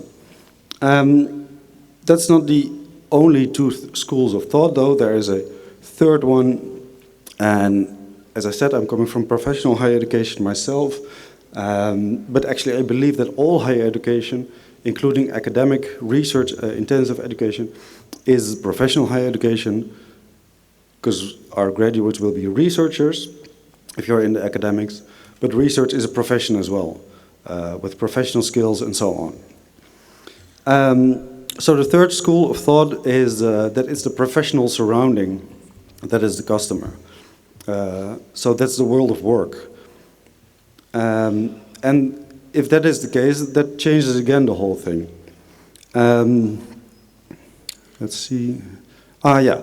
So, and to expand a bit on this, I have a slight intermezzo, and that is about what quality is, and therefore again what quality assurance is, and that is doing the things right or doing the right things. And I think a lot of us, basically, that happens everywhere where I meet people from quality assurance, we mainly look at, are we doing the things right? So, for instance, are we complying with standards? What do the students think in student surveys? This is all about, are we doing the things that we're doing? Are we doing that right? Are we delivering, in that sense, quality? But I'm completely convinced that this is only half the story, and it's actually the second half of the story. The first half of the story should be, are we doing the right things? Because if we do not do the right things, but if we're doing the wrong things, we can do them very well, but we still don't have quality in the end. And a metaphor, and the risk there is the skills mismatch. That was already yesterday was talked about by Mr. Liebing Wang from UNESCO. The skills mismatch is a serious risk in higher education, that we educate people, but in the end, when they walk out the door as graduates, they have skills that are not needed on the labor market. And that is just a waste of time and money for basically everyone. So that skills mismatch is something we should try to not have, of course. So the metaphor for this, which I very much like, is the ladder against the wall. So the first part of quality assurance, as I said here, doing the things right, is trying to climb that ladder as good as possible and maybe as safe as possible and so on. So it's about climbing that ladder. But the first half of the question, are we doing the right things, is then the question is this metaphor, is this ladder actually placed against the right wall? Because you might be climbing very, very nicely and very good and very proficient and whatever, but if the ladder is against the right wall, it's completely useless. So this is a very important thing, I think, to think about. And that question is fundamental to our thinking of who is the customer. And as I said, there's a lot of implications if you look at it from a different school of thought, from the student perspective, from the societal perspective, or from the employer's perspective. For instance, there's a different role for the world of work. If you talk about student perspective, then it is something the student or the graduate will end up in. If you talk from the third perspective, from the world of work, from the graduates in their profession as being the real customer, then it is essential. It's the main stakeholder. That as well means that the role of students changes drastically. In the first view, students are the main customer, and I like provoking a bit. So if there are some students in the room, of course, but usually students don't like this when I say this. But in the third school of thought, when it is about the world of work being our customer, then the student is no longer our main customer, because the world of work is, and the graduate becomes our product that we deliver, which makes the student a kind of semi-finished product. They usually don't like that idea, but I'm afraid they have to get used to it, because there's a definite case to be made there. Like I said, if you have a different customer in mind, your vision on quality, what is quality, how do we define quality, radically changes. For instance, you have different measures of quality. If you want to give account of how well are you reaching your intended quality, you have to look at completely different sets of data, of course, different numbers, different indicators for what quality is. And therefore as well different methods to work on that quality. So I made an overview of these three schools of thought, and I call it, because this actually, as far as I know at least, I didn't find this in literature, so I'm not sure if there's a terminology existing for this. Student-centered is of course an existing terminology, but I call the other ones society-centered and employer-centered. And actually, when Monsieur Fabrice was just talking about the third mission, and that's a big topic, I guess, in higher education, or I'm sure in higher education. I would say that the second and the third school of thought here are both part of that third mission, but in a completely different way. So we might look not just at third mission, but maybe split that in mission 3A and 3B or something. So as the question, who is our customer, who is our client from this perspective, and what is actually our product? And I went through them already. So in the student-centered view, the student is of course our main customer, and the product, as I already said, is the knowledge and the competences and the skills that we teach the student. In the society-centered view, it's a regional society. Well, I put regional between brackets because that depends a bit per degree program, I guess, per domain. Sometimes it's regional, sometimes it's local, sometimes it's national, sometimes it's international. For instance, in IT, a lot of people go abroad to big IT companies, so not necessarily regional, but it's society. And with a government as a representative, as I said, of that society. So our product there is basically the people we deliver into society. So citizens who behave economically, socially, and democratically in a decent way and add value to society. So a very societal view. The employer-centered view, lastly, is seeing the employers as clients, and our products is then the graduates with the right knowledge and skills and attitudes needed to be active, to be a young professional, starting professional in their professional field. Some remarks here, and these are remarks I added yesterday evening after hearing on this conference some things about here local, the local state of being in Pakistan. I saw that the HAC described its strategic shift on several aspects, but I found the relevance part very relevant here. So I want to remark a bit on that. I saw there's a greater attention for the academia-industry linkage. Well, that is of course closely related to what I just called the third employer-centered view. But as well, it said it wanted to have more research in socioeconomics, in the socioeconomic field, which is very closely related to the societal view. And again, this is just remarks. I noted this. I have no idea whether this is good or bad. And luckily, as I said, I'm a philosopher, so I don't need to answer the question. Another thing I saw that in the standards in the PSG 2023, it was called for student-centered or student-centric, I think it was called, activities and being more student-centered as higher education and higher education institutions.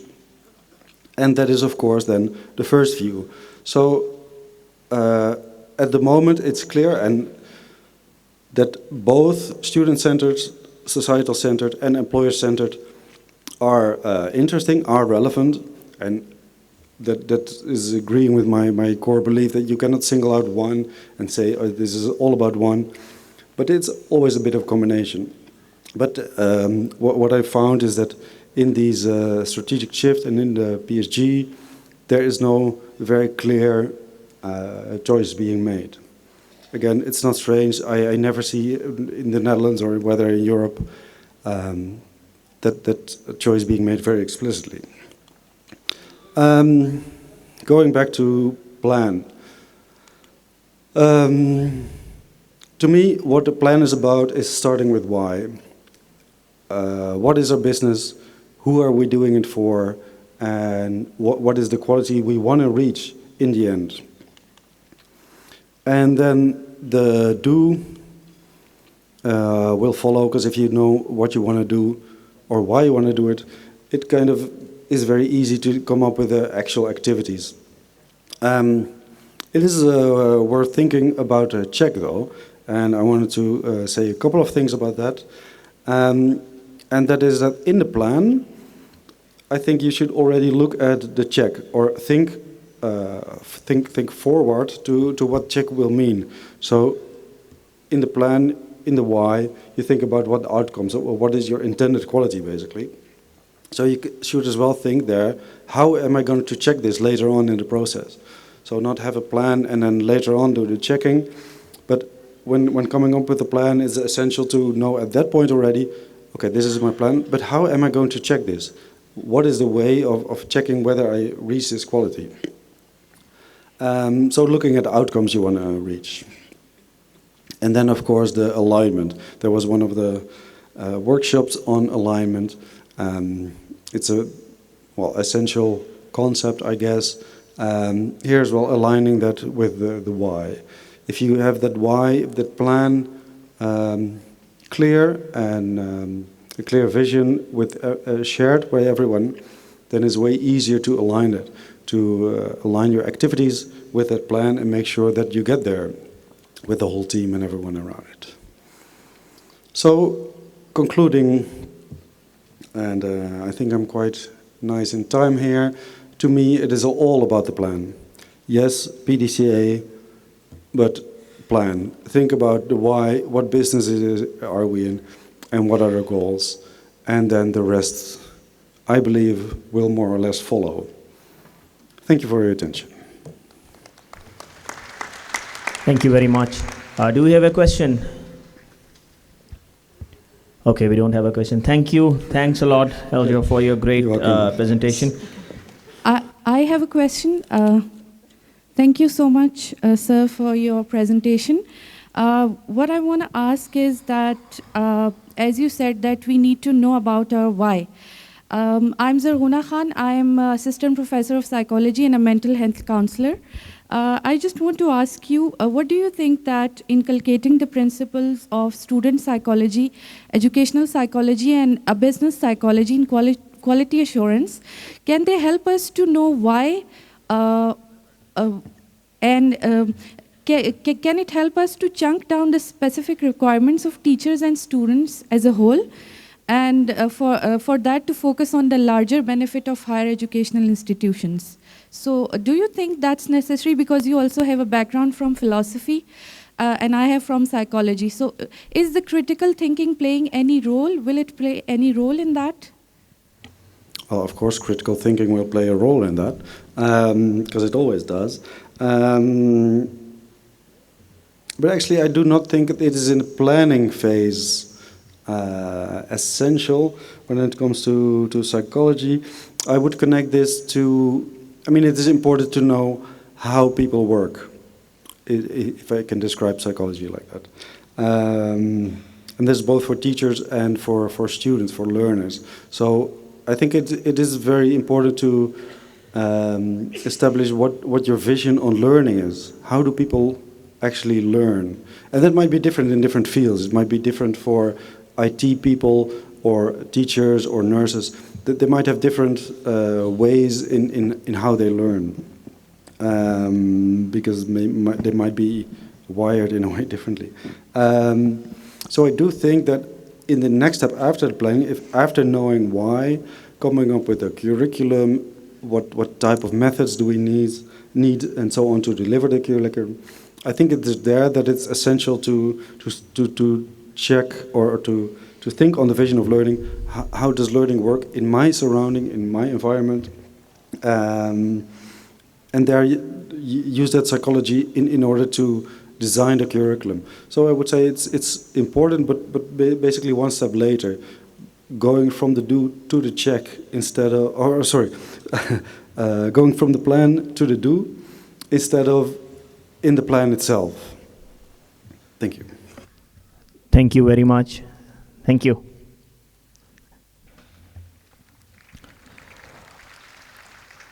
Now I would like to call our next speaker, Mr. Nasir Shah. He is the Director General of Quality Assurance Agency, Higher Education Commission. The title of his presentation is Beyond Compliance, the Transformative Power of PSG 2023. Please, Nasir Saab, take the floor. Bismillahirrahmanirrahim. Assalamu alaikum. And a very good morning to all my colleagues. After that last night gala dinner, I believe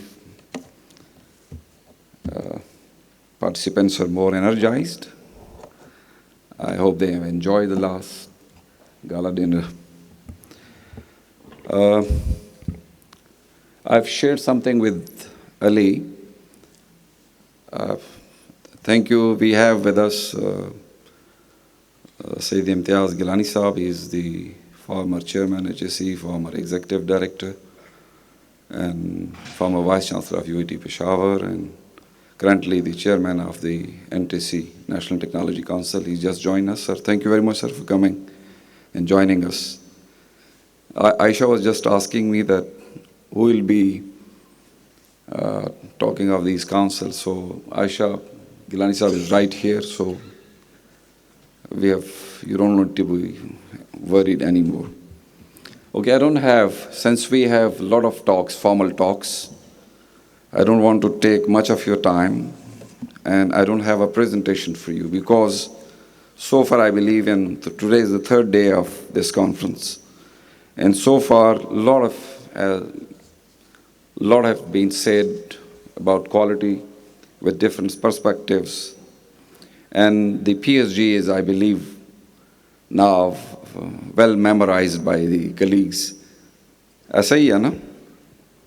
PSG के बारे में तो अभी मेरा ख्याल है कि आपको कोई डाउट नहीं है, जो मेरे पार्टिसिपेंट्स हैं. क्या है कोई डाउट? जो कॉलेजेस से लोग आए हैं. तो मैं कोई ज़्यादा आपका टाइम नहीं लूँगा. मेरे ख्याल में 10 मिनट मेरे पास हैं, 10 से 15 minute. Already we are late. थोड़ा सा लाइटर साइड पे क्वालिटी में जो I would like to talk in Urdu for a while. Pardon me with that, my international colleagues. Quality assurance के अंदर हमें जो सबसे बड़ा एक चैलेंज आता है, स्टैंडर्ड्स कितने अच्छे क्यों ना हो, लेकिन हमारे जो क्वालिटी के प्रैक्टिशनर्स हैं यूनिवर्सिटीज़ के अंदर, इवन कॉलेजेस के अंदर, चूँकि इनके जो कॉन्टैक्ट पॉइंट्स होते हैं वो फैकल्टी के साथ इंटरेक्शन करनी होती है, स्टूडेंट्स के साथ इंटरेक्शन करनी होती है, क्वालिटी इन्हांसमेंट सेल के जो हमारे प्रैक्टिशनर्स हैं, तो उनको कुछ चैलेंजेस आते हैं. सम टाइम जो है वो डेटा टाइम पे वो सबमिट नहीं कर रहे होते हैं, उन्होंने सेल्फ असेसमेंट रिपोर्ट कंप्लीट करनी होती है, and they ask them again and again कि जी आप सेल्फ असेसमेंट के जो मुख्तलिफ डेटा हैं, जो फीडबैक हैं, वो टाइमली सबमिट करें. तो बाज़ दफ़ा इसमें कम्युनिकेशन गैप्स भी आ जाते हैं और लोग इसको they feel threatened when you ask them for a data and a certain standard or something like that. So پھر ایک طرح سے ایک چیلنج بھی آ جاتا ہے. In quality assurance processes implementation, especially in the universities, my colleagues usually face challenges, and they usually share these challenges with us, that the faculty usually, they are so much busy with their routine work, with their assessment work, with their teaching load, with research activities, and when we ask them to also share those data and complete those forms for us, they feel overburdened with that. So, यहाँ पे communication matters. When you talk to the colleagues, the faculty members, or even the students for their feedback, the chairman of the department, the deans, the directors of the department, when the QAC's offices approach them, उसमें बहुत सारे challenges आते हैं. تو اس میں ہم نے جو سوچا ہے کہ ایک لاسٹ ٹائم میرے چیئرمین صاحب نے کل مجھ سے ایک کلپ شیئر کیا, آئی ڈونٹ نو کہ آپ میں سے کسی اور کے ساتھ بھی شیئر کیا ہے کہ نہیں. وہ کمیونیکیشنز کا ایک بہت اپنا پوائنٹ آف ویو بتانے کا ایک بہت اچھا طریقہ ہے, ایک لائٹر سائڈ پہ. یہ کوئی میرے تھوڑی چھوٹی سی ویڈیو ہے, کوئی 3 منٹس کی. بیفور میں کوئی ٹرانسفارمیشن پہ بات کروں تو I like to show that video to you. اس کے پرسپیکٹیو ڈیسیو کرنا نہیں ہے, اس کا جو اینڈ پارٹ ہے, لیکن اس کا جو میرے کوالٹی کے پریکٹیشنرز بیٹھے ہیں, آپ کو جو چیلنجز آتے ہیں کمیونیکیشنز کے اندر, جو لوگ آپ سے خفا ہو جاتے ہیں, ناراض ہو جاتے ہیں جب آپ ان سے کہتے ہیں کہ جی آپ ہمیں ڈیٹا دیں, تو آپ نے ان کے ساتھ کمیونیکیشنز کیسے کرنی ہے, اور ان کے جو سخت سوالات ہیں یا ان کے جو نامناسب بعض دفعہ الفاظ ہیں, ان کو آپ نے کیسے کاؤنٹر کرنا ہے. ایک چھوٹی سی ویڈیو ہے, میں آئی ٹی ٹیم سے گزارش کروں گا کہ وہ ذرا دکھا دیں. For my international guest, we'll translate that for you later on. لیکن اگر آپ نے کلپ کے شروع میں دیکھا تو سٹارٹ کوالٹی سے ہی ہوئی, چاہے وہ فوڈ کی کوالٹی کیوں نہیں تھی. لیکن اس کو ذرا آپ ریلیٹ کریں تھوڑی دیر کے لیے, جہاں ہم یونیورسٹیز کے اندر, یہاں میرے کچھ سینئرز لوگ بیٹھے ہوئے ہیں, وائس چانسلرز بھی بیٹھے ہوئے, تو ہم نے اس کوالٹی کو کس اپروچ کے ساتھ لے کے چلنا ہے.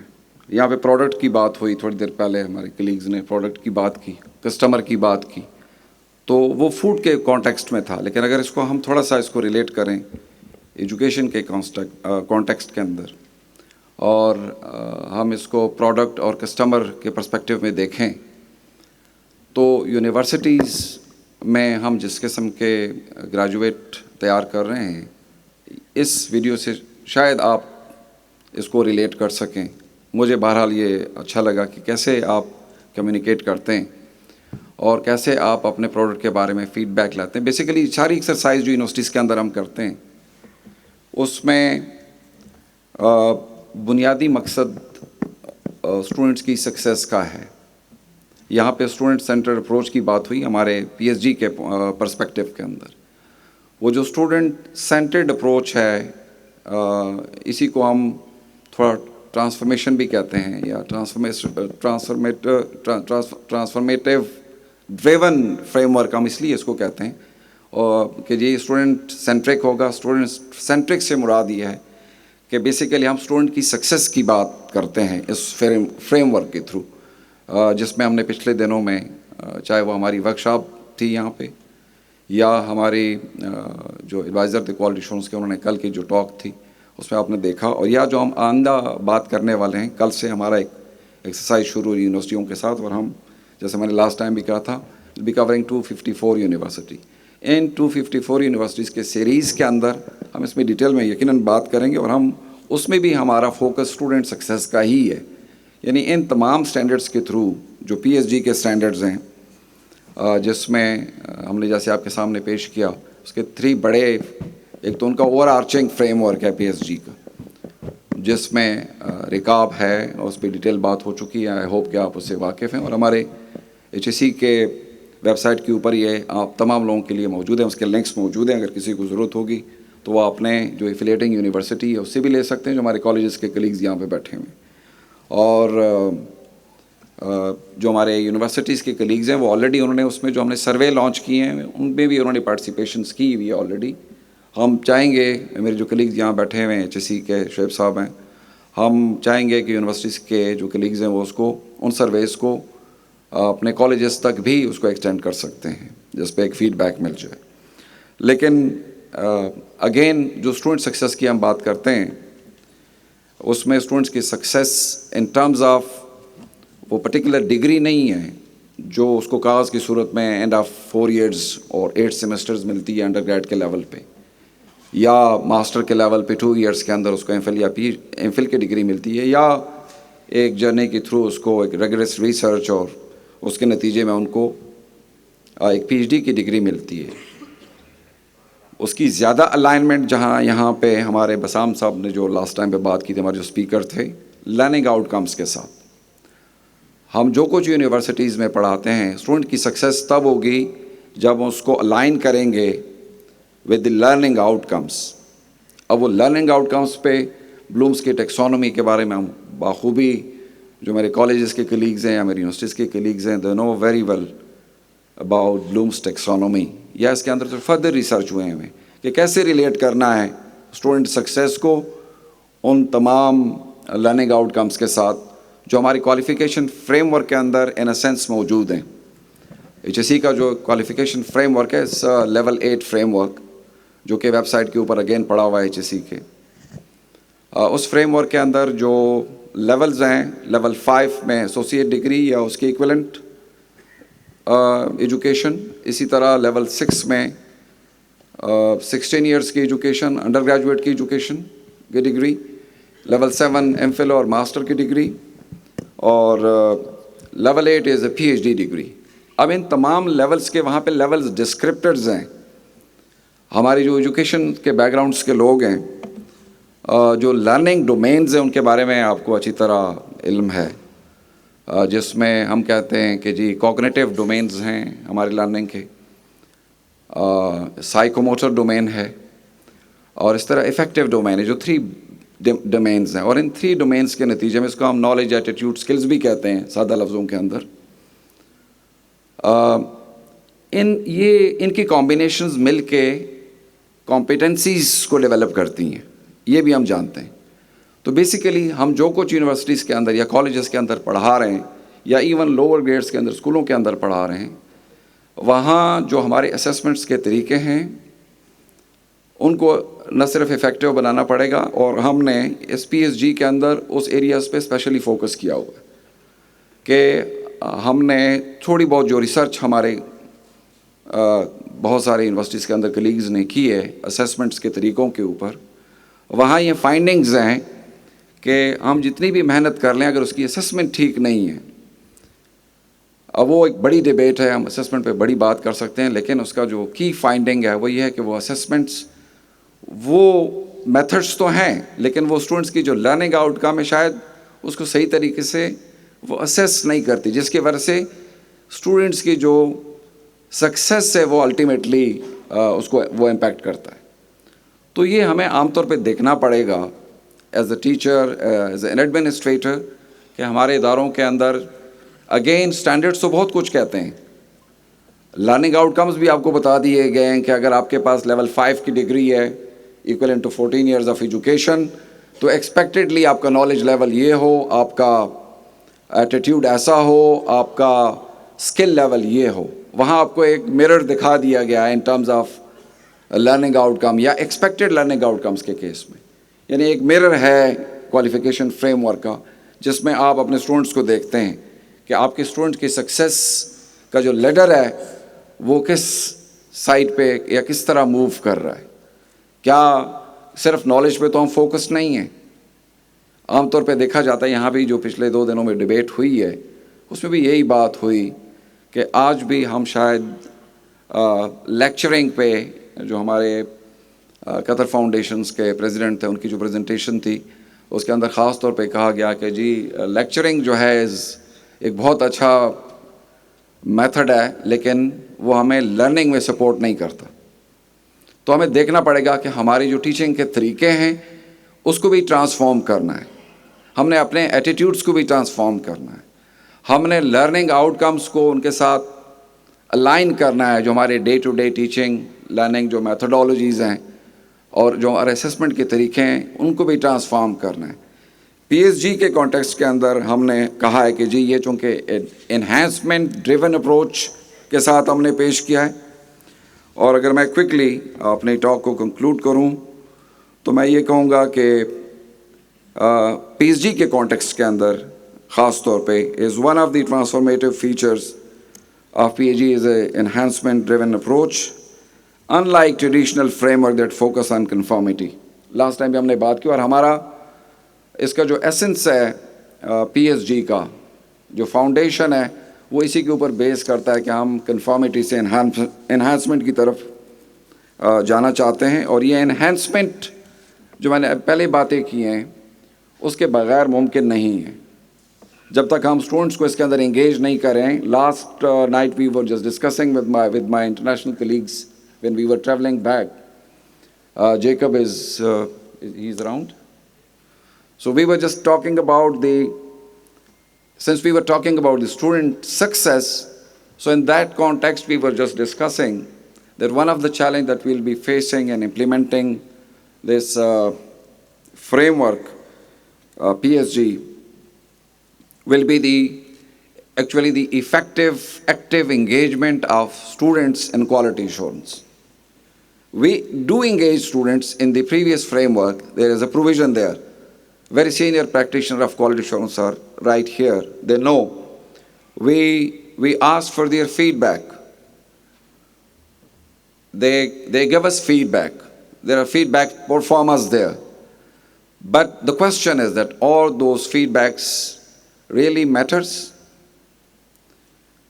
या सिर्फ हम एक वो चेक बॉक्स का यहाँ पे जिक्र हुआ थोड़ी देर पहले, या if we are more interested in just check box, so we want to move from this check box actually to a real impactful teaching and research.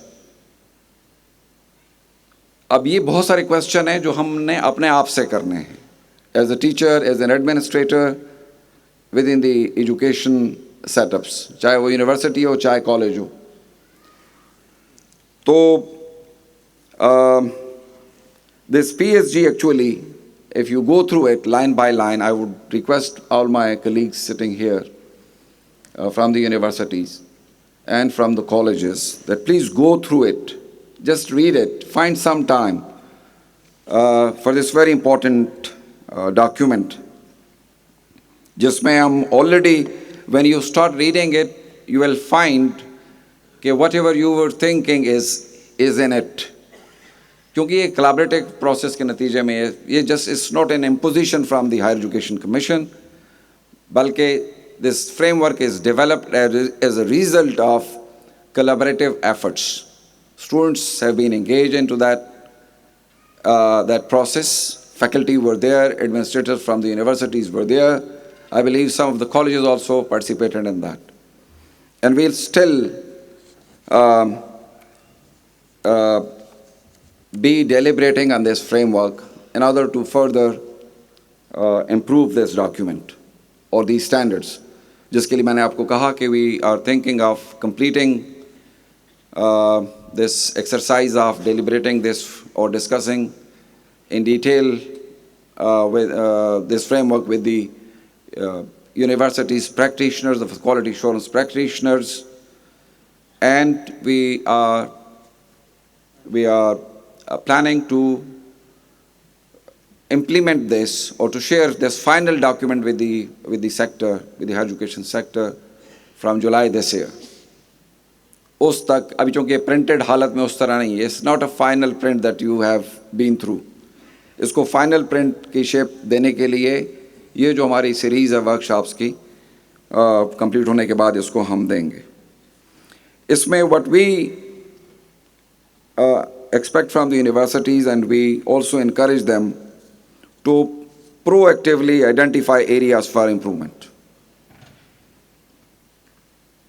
So यहाँ पे जो मेरे very honorable vice chancellors, senior colleagues बैठे हुए हैं, practitioners बैठे हुए हैं, I would request them to deliberate and to to have more and more discussions on these standards within your university, engage faculty and students, senior students, especially on these, on these standards. Secondly, we believe that these standards, this PSG standard, would foster a culture of self-reflection and continuous learning. देखिए हमारे सारे मामलात में ज़िंदगी के self-reflection is very important. And this self-reflection is required on day-to-day basis. Whatever we do, we have to have a self-reflection on our work that we do on daily basis. So we also strongly believe in empowering actually the universities, the HEIs, the educational institutions to stay ahead of the curve and meet the evolving needs of students, employers and society at large. जैसे कि मेरे colleagues ने already mentioned, we cannot isolate, the students is an integral part, I believe, of the society. So we cannot exclude the society or even the employers from the all exercise that we do at the universities. We have to keep in mind, we have to keep pace, and we have to be very much aware that what's happening around in terms of, जैसे बहुत सारी बातें last 2 दिनों के अंदर chat GPT के ऊपर हुई और एआई के ऊपर बहुत सारी बातें हुई और उसकी वजह से जो चेंज हम एक्सपेक्ट कर रहे हैं उसके ऊपर. अच्छा, the second emphasis of this PSG is this, that we have this contextualized approach in quality assurance. जब हम इसको contextualized approach कहते हैं, as he said, we have, while developing these standards or these PSG, as I said, and we have said it in our presentation and during the workshops and the other day as well, that these standards were developed after a thorough literature review of the various standards, especially the European Standards Guideline and Higher Education. We have been through those documents with the Quality Assurance Agency of QAA UK and with our local colleagues. और हम चाहते हैं कि universities भी इसको further within their institutions, ये जो guidelines हैं, these are just guidelines for you. So you can have your own policies on that. This is what we expect from you. Unless कि आप quality assurance की अपनी कोई policy, कोई framework नहीं बनाते within the universities or within the college, for example, every university has its own quality assurance policy based on these standards. और उसको आप ज़्यादा contextualize करते हैं. You can further contextualize it. And we also believe that by this, through this framework, we also believe that the universities will also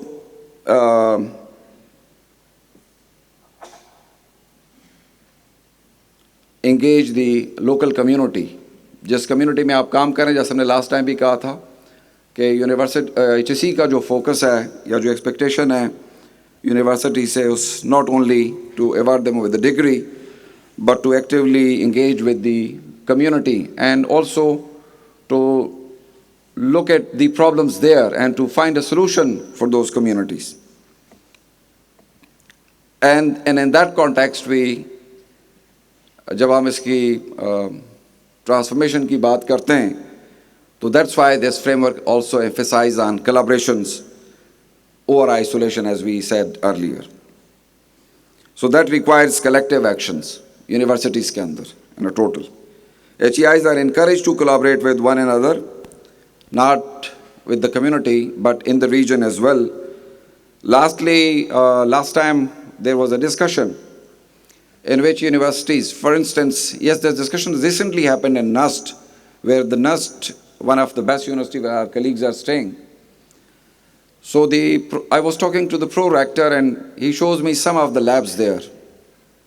we have with us Ismail Sabs there. He spent a lot of time there. They said that we have never, like we always encourage the universities in Islamabad especially to get benefit from our labs, from our research labs especially. They are open to them. So sharing of this knowledge or sharing resources is always encouraged by HSC. और हम चाहते हैं कि यूनिवर्सिटियाँ इससे. And then we also expect a university like NUST or other universities who are excelling in their quality education. We also believe that this framework also encourage these universities to get or to hold hands of the weaker universities. हमारी जो workshops होती हैं अभी होंगी, हम इसको universities की collaboration के साथ इसलिए भी करते हैं कि when we go to other universities, we learn from them that how they are working for the student success within the universities. और उसके लिए क्या क्या कैसे facilitate किया हुआ है. So finally, I would say that all these efforts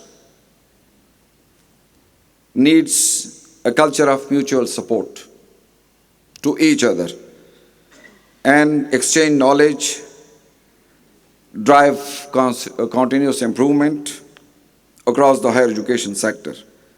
To conclude, I would like to say that the PSG holds the promise of transforming higher education in Pakistan by empowering HEIs to excel in their mission of knowledge, creation, dissemination, and societal impact. As we embrace PSG 2023 and embark on this journey of transformation, let us remain steadfast in our commitment to quality, innovation, and excellence. Thank you very much.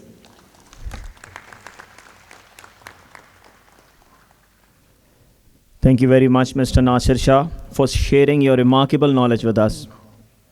Now, I would like to call Mr. Imran Marwat. He is the Director of Higher Education Directorate, Khyber Pakhtunkhwa.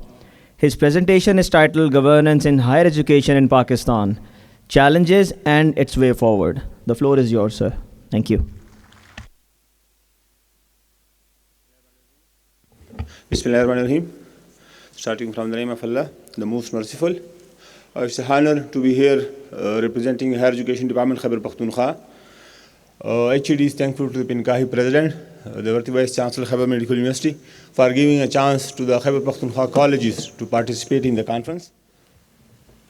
I think such conferences are rarely attended by the colleges sector. And my presentation is regarding the governance of higher education, which is the weakest part of the higher education, especially in context of Pakistan. Colleges are the neglected part of higher education in the decision making. So my presentation will be our office, Quality Assurance in Higher Education Department. We are dealing universities and colleges both. We own them. And what we have learned from the last 5 years. Before this, I was working at university, so even myself was not aware of such issues between universities and colleges. So it's good that we have now 4 to 5 years experience. So and good, my good luck is that after my presentation there will be a panel discussion. So it's also a good chance that in the conference recommendation we will have positive input for the future of our HEC, for our universities and for other sectors of higher education. Almost I think just for my own satisfaction, just raise your hand, those who are from the KP colleges. Almost I think the 50%. So this is our interest. The KP colleges, they are, mashallah, supporting us whenever we send any letter, any directives, and especially myself, they are for the Shah Sab awareness, for the information. Whenever HEC issue any letter, any directives for the universities, I myself share with the colleges.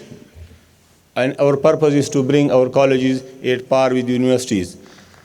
When we talk about the statistics in Pakistan, more than almost 60% population is coming, the graduates are coming from the colleges. There are 254 universities in which almost 100 universities are giving affiliation. Yes, where is my presentation? I have in mobile, I shared with the organizers. Can you please name it? Yes, governance in higher education. The person, Imran. Imran? G. I can do without any presentation as well for the participant. So, in out of 254 universities, 100 universities are giving affiliation, and 4,000 affiliated colleges are working across Pakistan in private and the public sector. So, we can imagine that when we talk about the decision for the higher education, then the colleges are almost ignored, although they have representative. It's the issue of the act, basically, not for the HEC. HEC, even with the efforts of our collaboration, in the revised framework, Shah Sahib was just talking about the PSG, or the revised framework for quality assurance, almost 2 to 3 standards are now referred to the colleges, that how to bring colleges and how colleges will work. Earlier, especially with reference to the IP, there was no single question for the colleges. All the focus was for the main campuses or the sub-campuses. Another part, in Pakistan, we are having almost 50 research centers, center of excellence. Just like universities, these are established earlier by the federal government, which are working across Pakistan. These are the centers of excellence which are offering MPhil and PhD programs. But still, they are not in the domain of, especially with the quality assurance. Again, they are getting the degrees from the universities. So, presentation have a we are having much issues. So, the first one is a mushroom growth. Presentation ko lagane de main already wo kara deta hu, theek hai. There is a mushroom growth of universities. In Pakistan, we have no planning for, when we are establishing provincial or the federal government, when we are establishing any school or college, we are having feasibility study. The bad luck with the higher education, especially with the universities, we have no planning, we have no feasibility studies. We have established 4 or 5 universities in one city where just a single university is even enough. We have established professional universities, we are having general education there.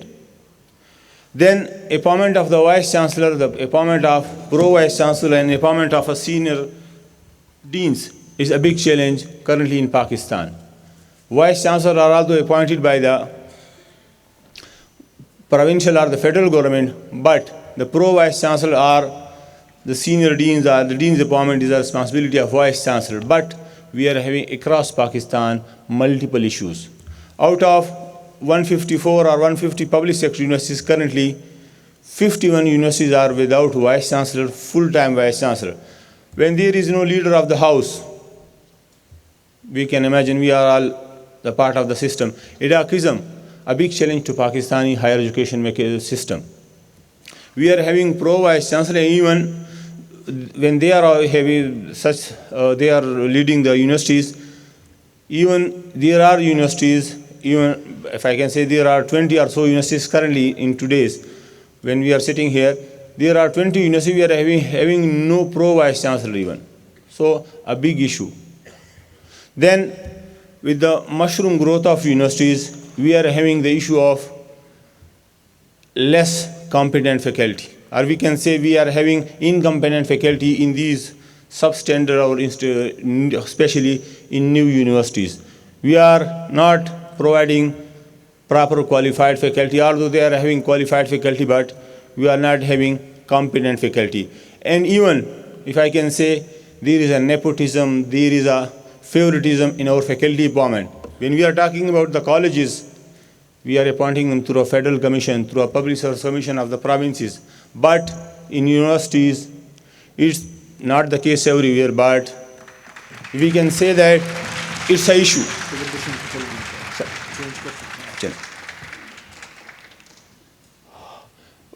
चलें presentation लगा ली तो quality is basically so far, even the far friends are sitting, the focus of quality is always remain within the class, either in lab or in the class. With academic quality, we mean classroom quality, the relationship between student and teacher, what they are doing within the class. Then the research, what teachers, what students are doing in the research, in the labs. But the other side, when students are studying, like one student is taking 15 to 16 credit hour in semester system, it means that he or she will be within the class or in lab for such hours. But student, when they are going out of the class, all these different, we are having either issue of infrastructure, we are having research facilities issue, or we are having assessment mechanism. Like I was already discussing between issue of the college and university, there is assessment issue across Pakistan. Across Pakistan, some is offering 50-50 ratio for the marking of by the college teacher, by the university. Some are giving 100%. A big issue between the examination, and especially the challenge comes for the gold medal. The colleges are almost always blaming universities that they are not awarding gold medal to our graduates, or even some universities are having 2 gold medals, one for the university and one for the college students. So affiliation, a big challenge for all of us. We try our best, but still there is a gap. This is the purpose of basically a good governance in our institution, that we must be open, we must have accuracy, we must have honesty. Although there are challenges in our colleges as well, I will show all this. This is the simplest structure. What colleges are doing, what is their governance structure, what is the universities, we can see, and what research center of excellence, which is still neglected area across Pakistan. You can, this is just if I can ask my university friends, what is like JMC, Joint Management Council for the colleges? I think in KP friends, someone may reply me from the university side, but I think other Pakistan will not reply me. And this is what our governance is working. If I am asking anyone from the college friends, what is academic council or what is syndicate, everyone will reply. But our governance of the colleges, same is for the center. We are not interested. So all they are the stakeholder. These are the challenges which I discussed earlier, some mushroom growth, passive role of syndicate and senate, the most important.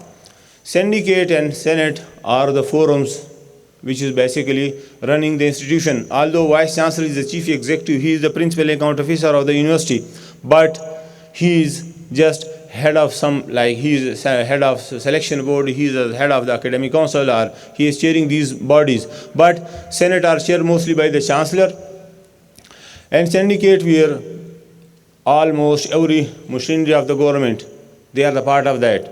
Establishment, finance department, higher education department, HEC, even people from the judiciary, and even people from the colleges, they are part of that. But what type of decision they are doing and what type of preparation they are doing. Pakistani साथियों के लिए, हमारे college के साथी जब जाते हैं syndicate में, कहते हैं सर टाइम शार्ट था, हमने एजेंडा नहीं पढ़ा, रजिस्ट्रार साहब ने हमने साइन करवा लिया, मैंने पूरा एजेंडा नहीं पढ़ा. सो वहाँ पे गिला क्या करें. तो ये हमारा सिंडिकेट, और अगर सेनेट में इस तरह senate, we are using senate forum for, vice chancellor साहब बैठे हैं, we are having senate meeting only for the approval of the budget. बाकी हमारे जो चांसलर साहिबान हैं या जहाँ पे फैकल्टी डिपार्टमेंट का उनके अगर एक्ट के अंदर वो है, वी आर कंसर्न, जहाँ पे इंक्वायरीज हो सेनेट की मीटिंग कॉल कर दो. वाइस चांसलर को कोई इंक्वायरी में डालना है या जनाब किसी डीन के खिलाफ इंक्वायरी, तो हम सेनेट की कॉल करते हैं. We are not concern with the governance, with the, we are not with deal, our purpose is not to have good academic standard for, जहाँ पे हम सिंडिकेट से या सेनेट से हम फैसले करके हैं. सो another issue for the, especially for the vice chancellor, is hierarchy या reporting channel हम जिसको कहते हैं. Principal is reporting to the director or director is reporting to the secretaries. या civil servant, we are having one hierarchy. But in universities, a big issue. One vice chancellor or one registrar is reporting to multiple offices. Sometimes chancellor is calling, we are giving authority to the vice chancellor, to the chancellor office. Higher education department of the provinces or federal ministries, they are involved. Sometimes HEC is involved, and even councils, currently 15 to 16 councils are working. So even your vice chancellor or offices are reporting to the finance department as well for the audits. So multiple reporting channel is one of the cause of bad governance as well. अगर एक जगह आपका boss कौन होगा, आप किसको report करेंगे, that's fine. But multiple reporting and even same information is requested multiple times by different offices. Promotion of the faculty member in colleges, it's a good that we have our structure. If you are appointed as a lecturer, you can be promoted up to professor even without any further education, or yes, there is a training mechanism as well for the colleges. But in universities currently across Pakistan, I think 50,000 faculty members are working. I am the witness. I can even refer more than 50 or 60 faculty members which were promoted from lecturer to associate or directly from lecturer to professor or so. But on the other side, we are having the faculty, especially on the university side. In the BPS, where teachers are working in the same skill from the last 15 to 20 years, which is not a good gesture. If your faculty is not satisfied, we are having the faculty satisfaction survey from the quality perspective, but if your faculty is not promoted, how he or she will work.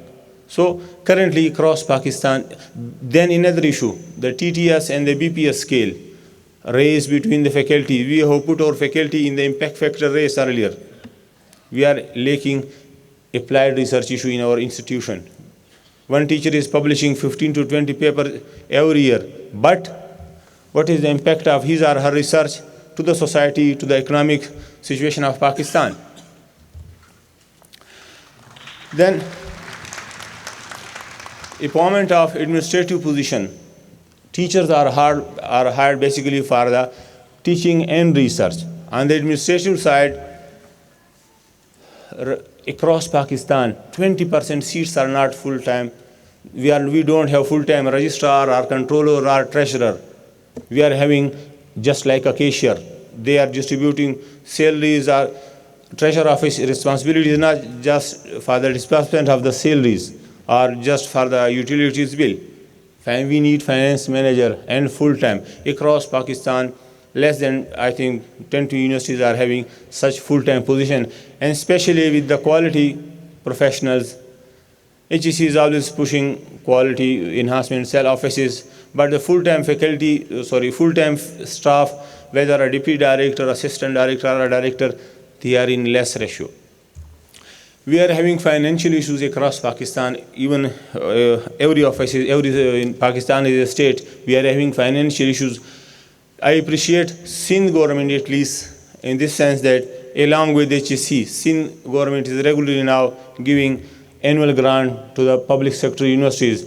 Currently, I think 27 billion rupees are allotted to the public sector universities of the Sindh universities by the Sindh government. Same should be, although we are having 18th amendment in Islamic Republic of Pakistan in constitution, higher education or education is the part of the provinces now.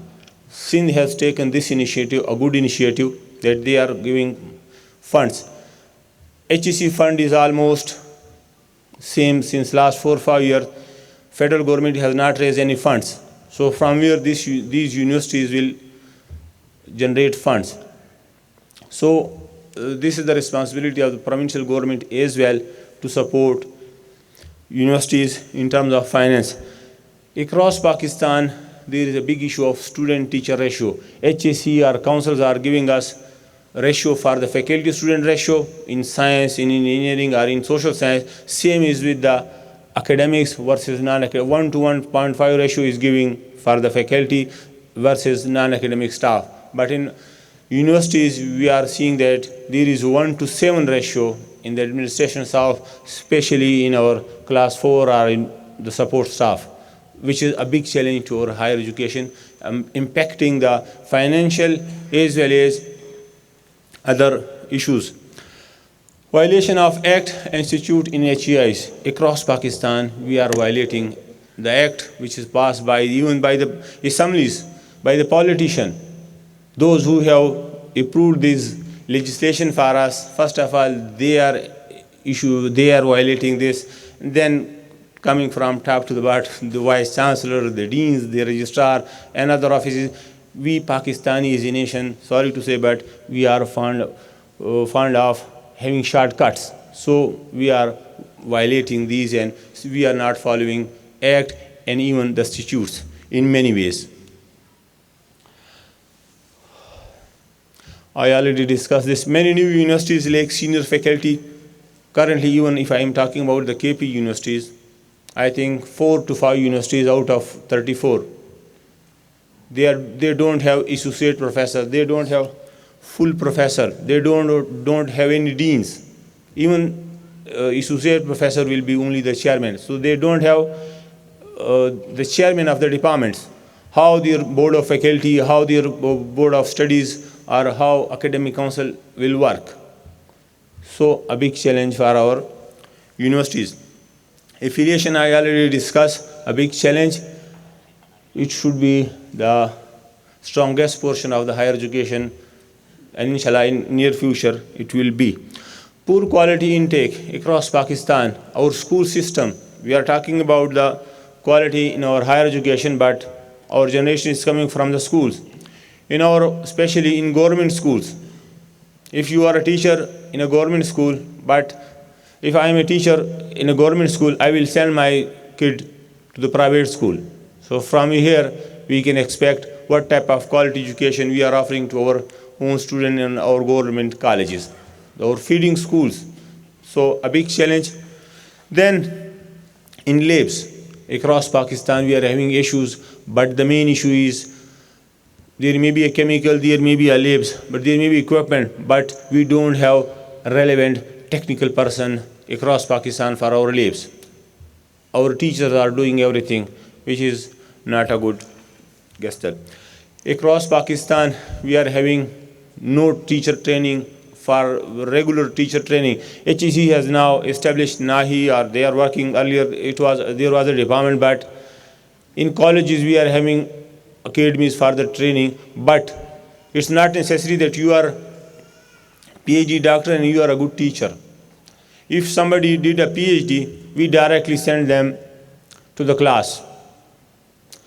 No one have pedagogical skill. We don't provide them what is semester-based system. She or he may came from abroad, a different mechanism. We are having O-level mechanism. Somebody has studied in A-level system. So a big issue across Pakistan that before sending anyone to the class, at least we must have some training mechanism, and there should be refresher courses as well. Political interference is the main hurdle across Pakistan. Hamara Murdabad, Zindabad.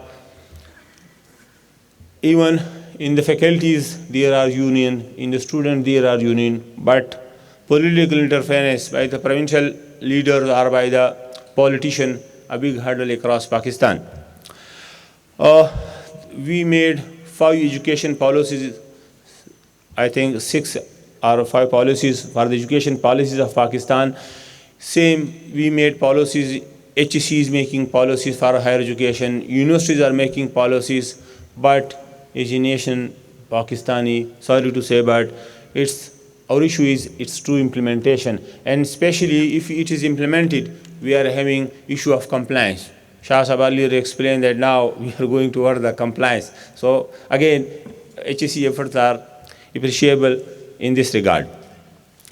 A big hurdle, another one, administrative task assigned to the faculties. In universities we are having this issue, but in colleges even I will accept that, yes, in colleges, in universities we are having faculty versus non-academic ratio. We are having 1:7 ratio.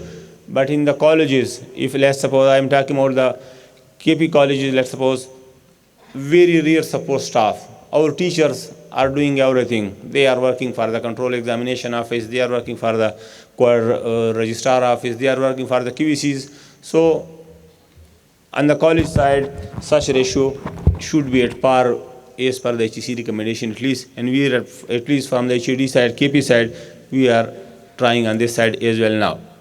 Applied research, as I already explained, that this is the need of the hour in Pakistan. We were in the race of the impact factor. Yes, our research is now Pakistan overall agency. If we are talking about the overall Pakistan, then we have good number of research, but now it's time for the applied research that we should support our economy, our own domestic issues should be solved, our industries liaison should be there to bring funds for the universities and to support our industries through our researcher.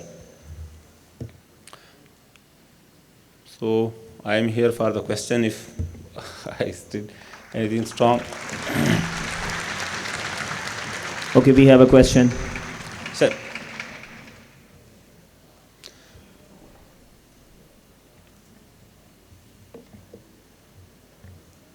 Ji. Kindly, can you give him the mic?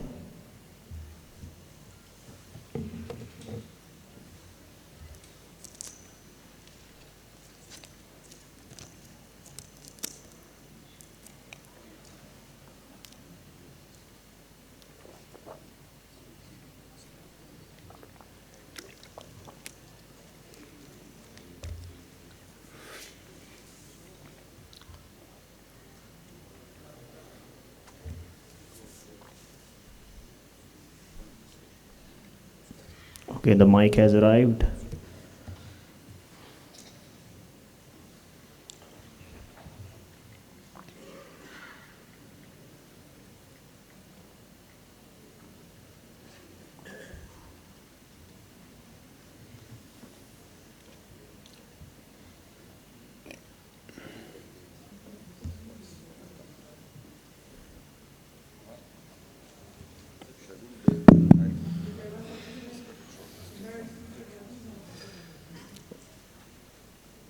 Okay, sir, I have two questions. Like, I hope you will be able to interlink them and you will be better able to answer. Hence, you are from a quality assurance department. Sir, first question is of me that like it is in my mind since I am like associated with the education. That is, sir, there are programs where NOC is not granted to the public sector universities in many programs, but in the private institutes, they are like easily get the NOC or they are providing the degrees to the students in many programs. So like my question is that if our public sector universities are not of that particular standards, that they are able to get NOCs for certain programs and other private institutes are easily able to get it and students are able to get their degrees. First question. Second question is, sir, like there now, like recently in 2023 or 2022, there are universities, public sector universities basically, which are providing, they are populating the classrooms. Like at our time, there were programs where we were hardly able to get admissions. But now, if we look at the numbers, so like the faculty ratio is same, but the student ratio is like the maximum level. 300 to 400 students in one particular classroom. So what steps basically HEC or HED are taking to control that particular issue? Like in my point of view, it is affecting the quality of education. Thank you, sir. Thank you very much. The first question is regarding NOC. Even from the start, accreditation or if we are talking about other, whether it's a council-related undergrad program or whether it's MPhil and PhD program, HEC has own guideline or the council is having own SOP, and there is no differentiation between public or private. If you meet, you have the enough faculty members, you have the enough resources with reference to labs and other, so they are granting, there is no difference, and HEC or the council, no one can blame that, yes, someone favor private sector. Even I will say that always, whether it's a council or it's a HEC or even HED, public sector institutions are favored almost. Number one. Second one is regarding the quality or the number of students within the class, yes, there are issues. Again, universities are doing by compromising quality, they are having much students in same class. Like in general, even in KP, we have reports that 300 students, they are having one teacher for the general course, like for Islamic studies or for Pakistan studies or for the English. But the vice chancellor are taking such decision by compromising quality for the financial management, that we cannot have such teachers and we cannot provide. So a big challenge for the quality. But they are doing this. We have even written such to the universities that why you are doing such, then getting such a response that yes, we have done this, but for the financial issues. That's why only. Yes. Thank you. Thank you very much, sir, for coming here and giving your insights. Sir, I have a question. Can I? This is the last question, please, because we are a bit short of time. Am I audible, Ji? Yes. I would like to ask one question, and first I'm going to appreciate Sir Imran Marwat for representing colleges and their problems. And sir, all the problems that you mentioned, we are really going through that, and it is because you highlighted those problems. So we are really thankful to you as representatives of all KP colleges. So sir, the question is that when our problems have been identified, when do you think we are expecting that they are going to be now addressed in the same spirit that they have been highlighted? Thank you so much. From the KP side, at least for the colleges and universities, I must at least inform that basically ACT institute, universities are run through the ACT institutes. In the KP, we have uniform ACT, which is implemented across KP, a good again step by the KP government. Again, ACT is made by human beings, so it's having issues always, and it's always there is room for the improvement. So from 2021, we have drafted the ACT, the revised ACT, to have more good governance in our institution and to settle these issues. But there was issues with the government, even on the stage I cannot explain that what's happening to those ACT and so. But inshallah now the new government is here, so we are hoping for the best that again I will focus on ACT institute implementation in true spirit and its compliance, policies compliance. Inshallah, the new ACT will be placed before the cabinet very soon. Thank you very much, Imran. Thank you very much. Thank you so much. Now we would like to present the souvenirs to our respected participants and our guests. So I would like to request the president of PNQAHE, Dr. Ziaul Haq, to please come on the stage and present the souvenirs. Thank you.